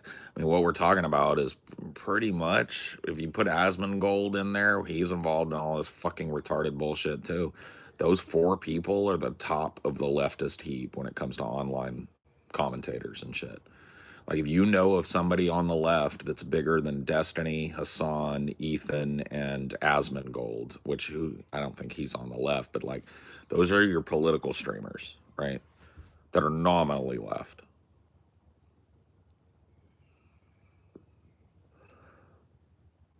Hassan says he's trying to be a leftist Andrew Tate to give young men another route to masculine content without the become a piece of shit thing. I mean, I don't see why he couldn't do that and also be an activist. You know what I mean? Yeah, I know you. Asmongold is not left wing. I know that, but I mean, he has some fucking positions that I would consider to be less conservative. I think he's more like a centrist, which I honestly feel like Destiny is too at this point. I don't think he's going to admit it, but I think Destiny is just a hard centrist. He's just got one foot in conservative land and one foot in liberal land, and I don't think it's going to be long before he puts 2 feet in conservative land. But that's just a call, you know. I don't know if it'll actually go that way. But that's why, you know, I don't look to him for activism, even though he's the only one that does it, from what I know. I definitely don't look to Ethan for activism because and once again, I'm not trying to diagnose, but I don't think Ethan is well, bro. Like, his ticking has gone out of fucking control. It seems like his thinking is a lot of disorderly thinking and stuff. And, you know, it's just not good. If you look at Ethan from like 3 years ago and look at Ethan now, I mean, he's kind of like alarmingly thin. His ticking has gone fucking crazy. He's constantly like looking at his own hand. I'm not trying to make fun of his tics. I'm just saying, like, 3 years ago, it seemed like he was medically regulated, and now he is absolutely off the chain. I feel like a lot of the times when I watch clips of his show, he's got like 3 people that are supposed to be like second, third, and fourth voices that chime in. And I feel like when he's ranting about Destiny or Israel, they're all just like,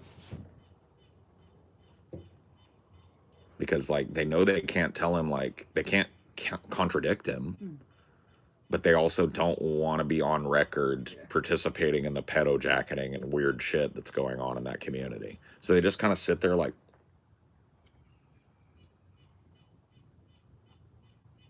so awkward. Yeah, and the lawsuit lashing out, like, you see some validity in what he's trying to do, but it's also indicative of being pretty paranoid. Well, it's not, it's paranoia, and it's just like terminally online behavior. It's like, he is a well, okay, here's the thing. Some shit did happen to Ethan Klein that I would be fucking upset about. I don't know if you know, but like some trolls reported him to CPS and said there was dog shit all over his house. Oh, yeah. And they got a CPS investigation at their house and all of that shit. They found nothing, by the way. So it was just a troll. Yep. And then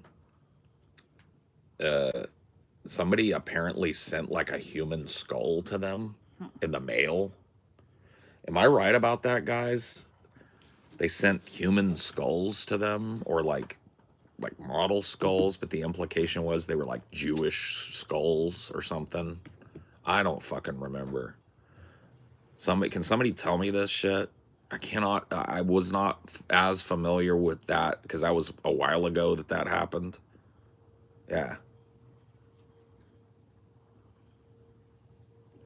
One of Hassan's former collaborators. I don't know. See, that's why I'm saying, like, I just remember it being a thing, but I don't remember the particulars of it.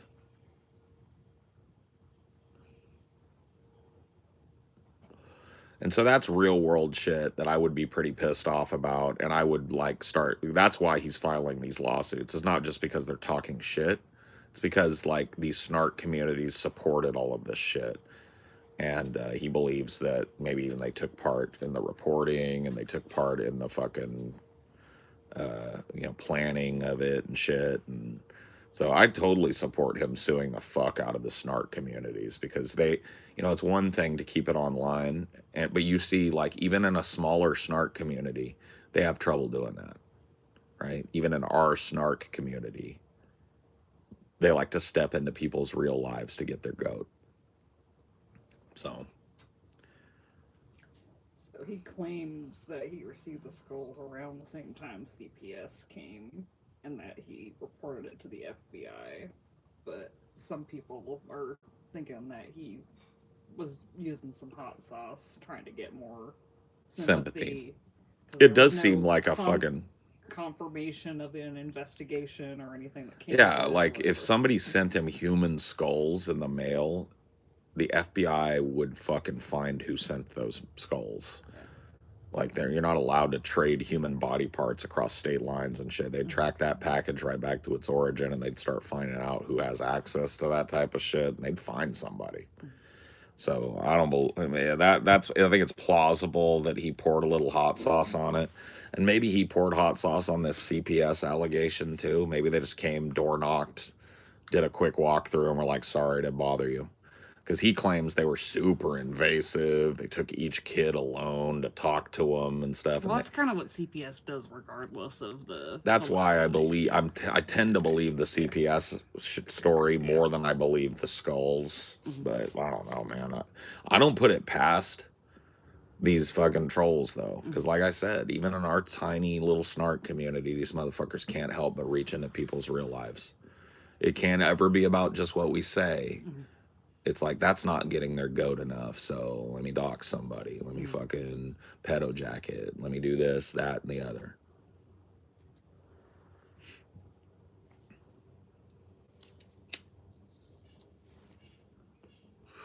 Ethan Klein also admitted the account was his.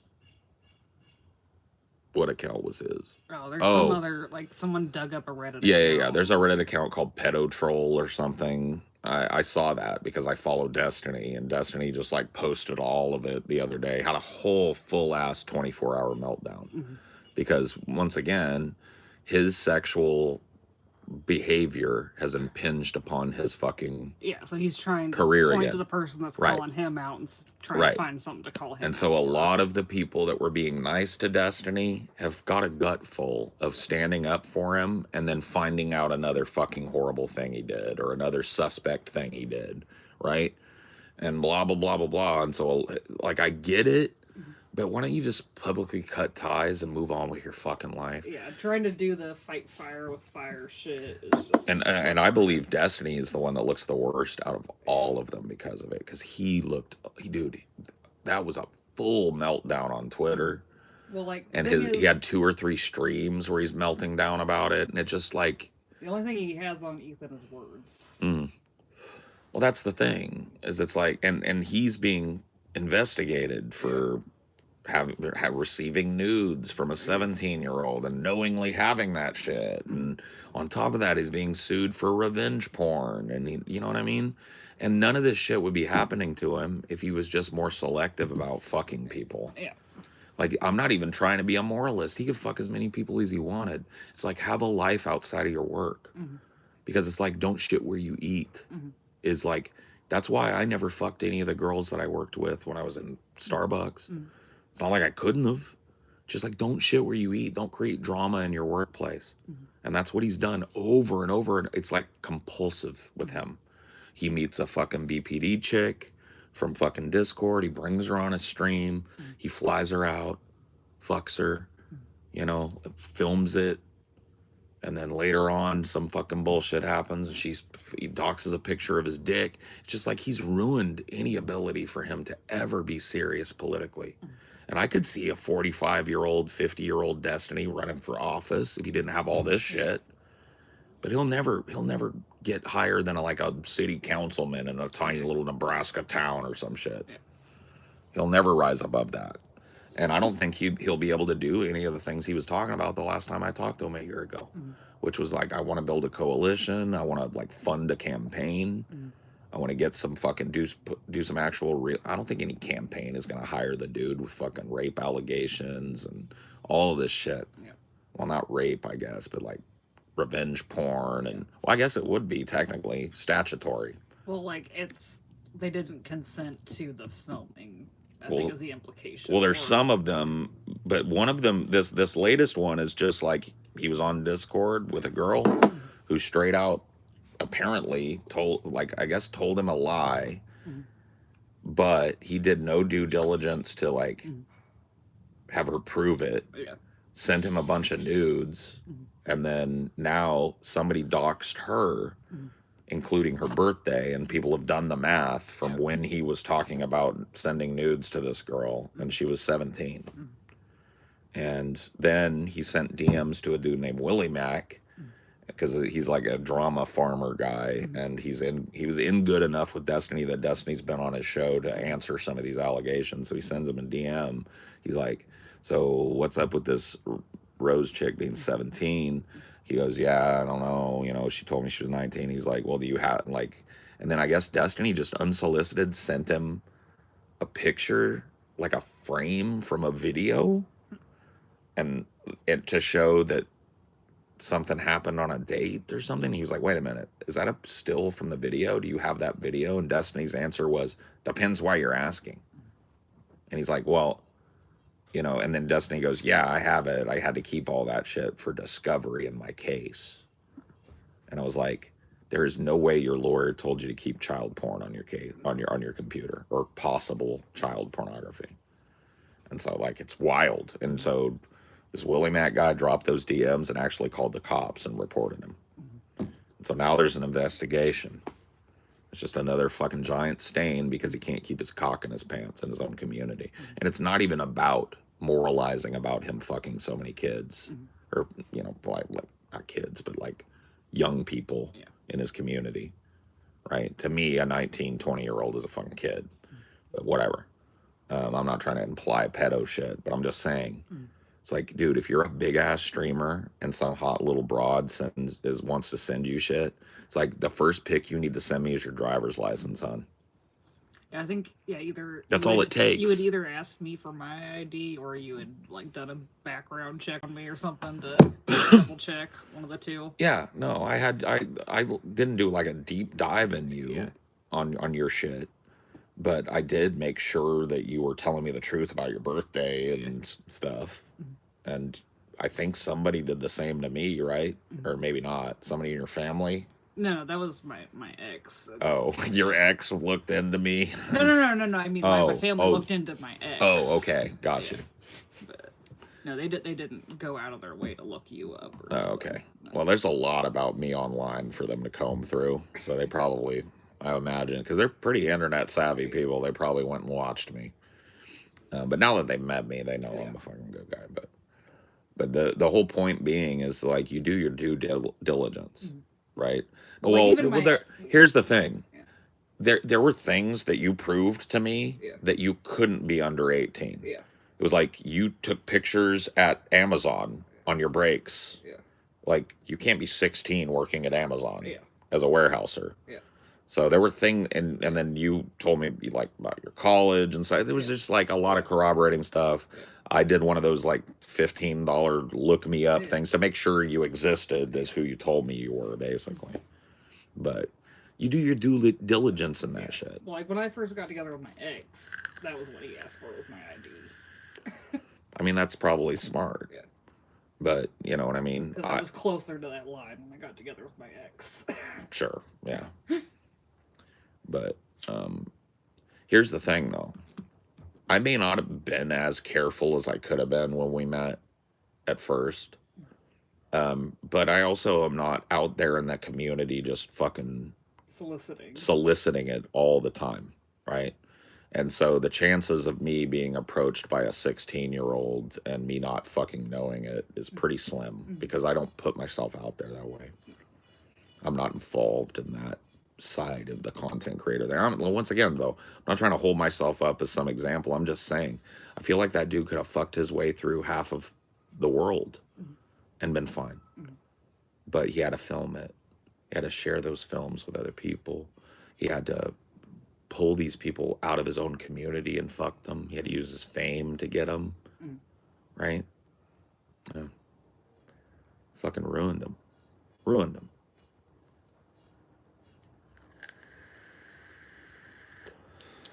No, he did the whole hebephile thing. He was like, technically, if it were true, I wouldn't be a pedophile. I would be a hebephile. And I was like, dude, that is like fucking so Reddit atheist. It's just so Reddit atheist, bro. If that's where we're at, bro. It's not even like... The moral judgment ain't up to me. That's the authorities.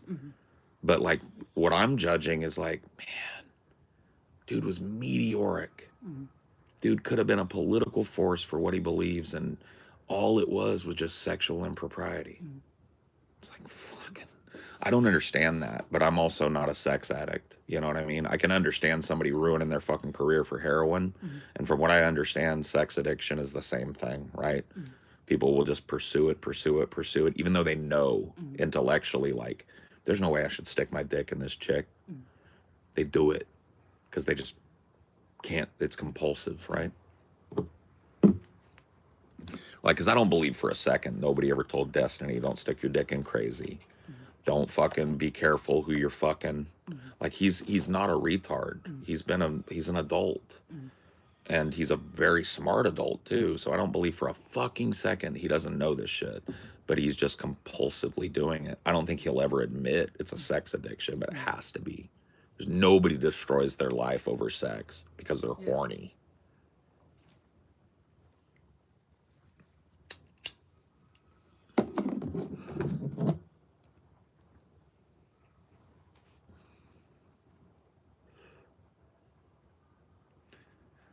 You know, Destiny definitely does not have a PR company working for him, which I don't even understand at this fucking point.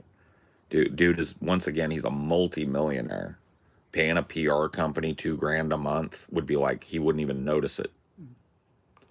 And those people would make sure he isn't sending out unhinged shit that makes him look weird. They would make sure and manage the Google hits and stuff for when people are talking this weird shit. There would be somebody on that team that had a real heart-to-heart with him about fucking people in his community. You know what I mean? And there's no reason why at this point in his career, I think it's too late. I think that, like, if he was going to do this, it was 2-3 years ago.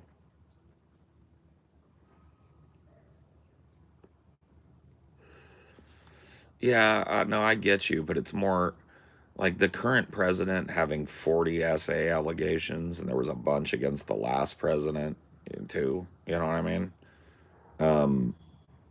I just think it's different. Those are people that are positionally powerful, right? And those allegations came out after they already established their power or prestige, right? Or they came to light too late.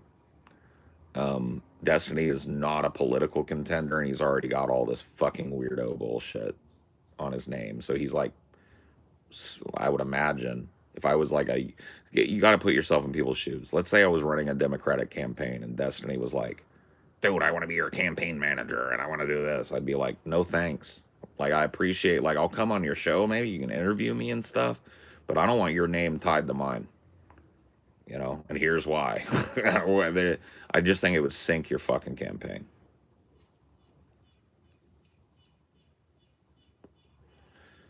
You know, if it was a big race, there would be a thing like Stephen Bunnell II, the campaign manager for Gene Wallace, sent revenge porn of a 17-year-old. You know what I mean? It'll be that. Is that the type of person that you want running Wisconsin? Vote for the conservative. You know what I mean? That's what it'll be.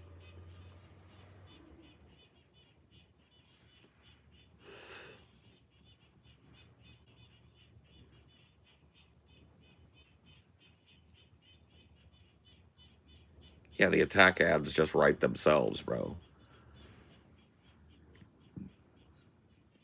Gene Walsh says he's the best choice for Wisconsinites. But did he make a good choice of campaign manager? His campaign manager, Stephen Bunnell II, is currently being sued for revenge porn and menacing with revenge porn. He's also been accused recently of having child pornography on his computer. Is this the type of person you want running Wisconsin? I'll debate anybody on Discord. Dude, Vader, have they played Tiny Little Button Dick? Tiny Little Button Dick. Those are drops too on the dome now. Have they played those for you yet? Dude, I had Pompous so fucking mad the other night, bro. It was great. It was so fun, though. It's all in good fun with Pompous, but I had him heated. I had him hopping mad, bro.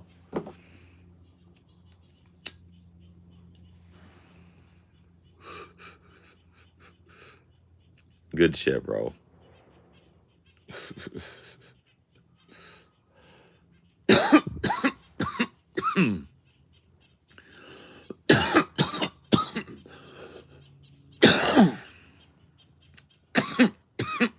I need that story.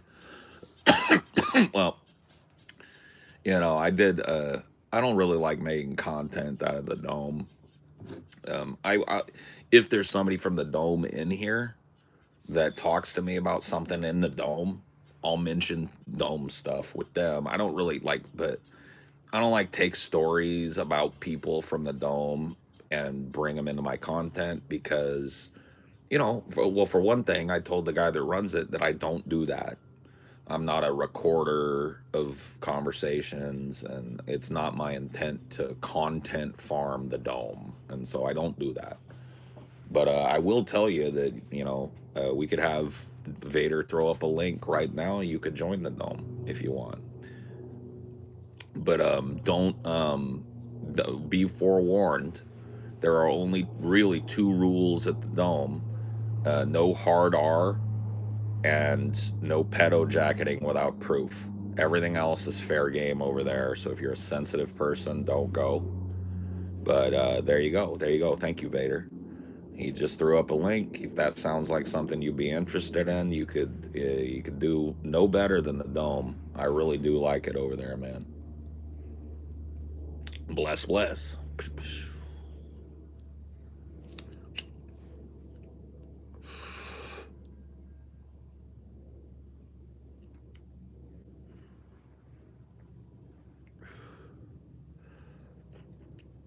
But yeah, honey, we're gonna meet Don Vader in Jersey.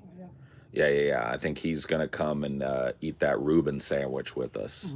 Possibly. That's because he put me up on game that On the closer one. On the closer one. Yeah. And he's situated around there, so it'll be cool.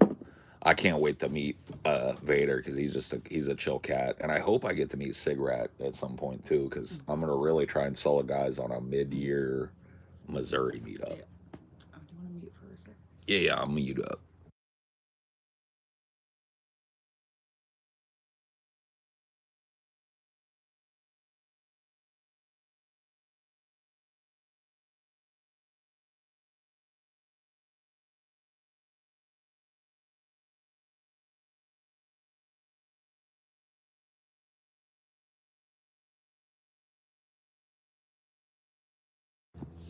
Yeah.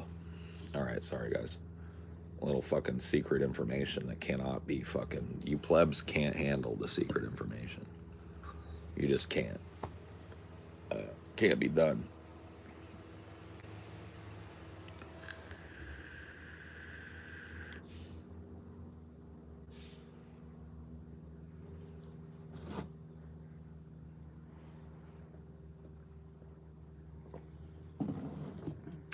I'm gonna try a different grocery store today. Oh, yeah? See how I do, see what they have and what they don't.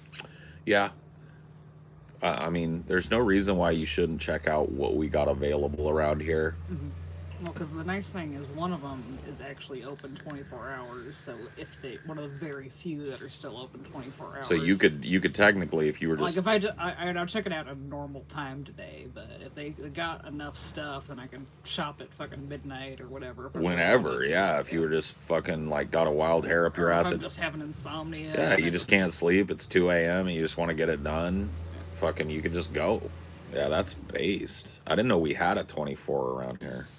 So small around here that I'm surprised we have multiple grocery stores within striking distance.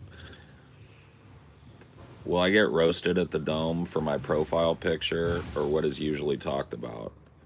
Oh, You'll yeah. get roasted for literally You'll get anything. roasted for your voice, your accent, your profile pic. If you cam up, they will literally pick apart every part of your looks. I mean, like, it is not a place for the sensitive, okay? I was kind of like born into that type of environment, like the 80s and 90s. That's how bros dealt with one another. That's how they talked. And they were shitty to one another, but it was all kind of tongue-in-cheek. It's not as tongue-in-cheek all the time at the dome, but it's the same energy. But if you're like sensitive about that type of shit, bro, yeah, I would not go to the dome. I can take it, but I'm terrible at dishing it. Oh, there's a lot of people in that role at the Dome. There's a lot of people that can like sit and absorb a lot of abuse, but like they're not real good at like dishing it. So, you know what I mean? Like there's a place for everybody at the Dome. I mean, even sensitive people are fun to have around at the Dome because they get real offended, you know. I'm not sensitive, but I love absorbing. Well, there you go then. I mean, the Dome's for you then. Because there's a bunch of killers over there, man.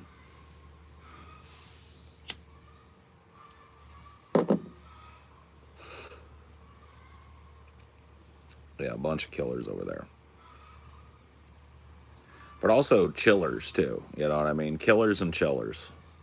Sometimes it's both. They're one guy is both. You know, it's a killer and a chiller. Oh shit. Well, what? Apparently, Discord just updated their shit where they're explicitly disallowing sexual solicitation, where they don't want you trying to hook up with people on Discord. Well, how the fuck are they gonna stop that? I don't know. I mean, I guess there's probably like hookup Discords right now. Yeah, probably. But or like if someone reports someone soliciting, then they get banned. So I see. Yeah, I don't think they're gonna stop people meeting people on Discord and fucking them. Or starting relationships. But like if someone gets an unwanted solicitation report, that's probably Rut-row. Well, I'll stop sending my dick then. You're never sending your dick, but that's gonna like it just reminded me of the Destiny thing because like that's what he was kind of doing. Oh man, no, that like every time somebody does a log drop on Destiny from DMs with some chick or dude, it's always Discord logs. It's just Discord logs on. Well, that's not true because he has this DGG chat too. But like, no, that dude, yeah, Discord is the place, man. All around the world today, the kilo is the measure.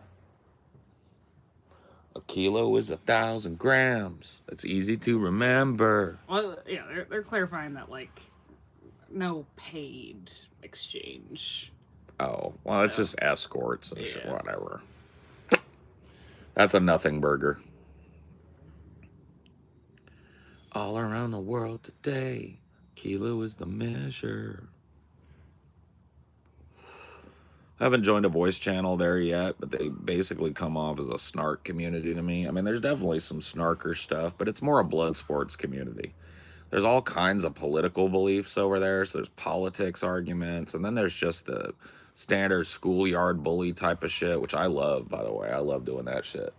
You know, where you're just fucking on somebody how they look or calling them gay or whatever. You know what I mean? It's like saying they're closeted or whatever the fuck, right? And then there's like people that troll by riding the line and being racial. And there's people that troll by riding the line and being fucking super political. And then there's people in there that, you know, probably shouldn't be in there, but they get all offended. And they must like it at some level because they keep coming back. You know what I mean? So it's got all types. I wouldn't say it's just a snark community. There are a lot of people over there that would like, they snark lol cows, I guess. Or I guess it's not snark. They milk lol cows like Boogie and Wings and... You know, they were pretty sad. They did like a eulogy for King Cobra over there and, you know, that type of thing.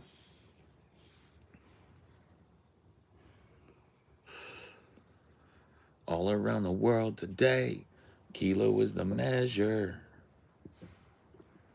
A kilo is 1,000 grams. Easy to remember. Only 300 keys make you Leonidas. Bro, I listened to Let God Sort 'Em Out by Clips all the way up and all the way back from this fucking trip we just recently took. Bro, it is so refreshing to hear some of that early 2000s crack rap again. Holy shit, that crack rap is good. Oh, sorry. No worries, baby.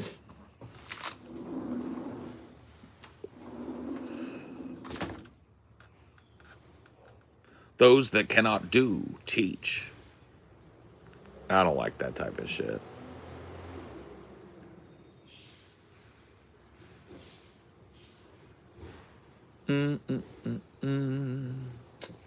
All around the world today, kilo is the measure. Whoever got the kilos got the candy, man. A kilo is 1,000 grams. Easy to remember.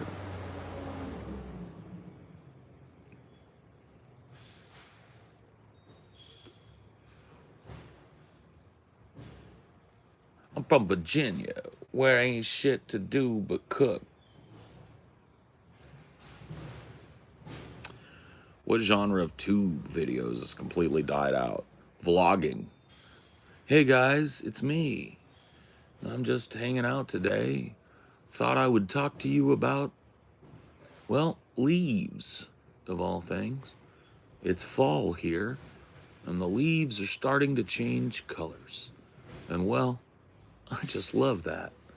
And I wanted to talk to you guys about it a little bit. That sort of thing. Yeah. Pretty much dead. I mean, there might be some big people that have been doing it forever that still get some fucking views doing that shit, but you can't break into that shit no more. No, that genre's dead. The genre's deader than dead. No, Casey Neistat didn't start it. You know who started it, in my opinion? A vlogger named Renetto. Renetto was the first dude. No, that's not what I'm doing. That's not what I'm talking about. These are videos. Vlogging is not what I'm doing right now. I'm streaming. Okay, and streaming is supposed to be stream of consciousness, blah, blah, blah, blah, blah, right? It's different. Vlogging is uploading a 10, 15-minute video where you just talk about things, right? That's kind of done. It's one of the reasons why I think TJ, not to talk out of school, is struggling with his content despite his huge fan base, right? Is because people, like, I don't think people are seeking out that type of single topic 10, 15-minute vlog anymore. I think they're looking for long form content to sleep to work out to fucking drive to, whatever. They're looking for that 1.5 hour deep dive, or they're looking for the type of shit we're making on Drunken Peasants. They're looking for that argument, that vlog content, this, that, the other.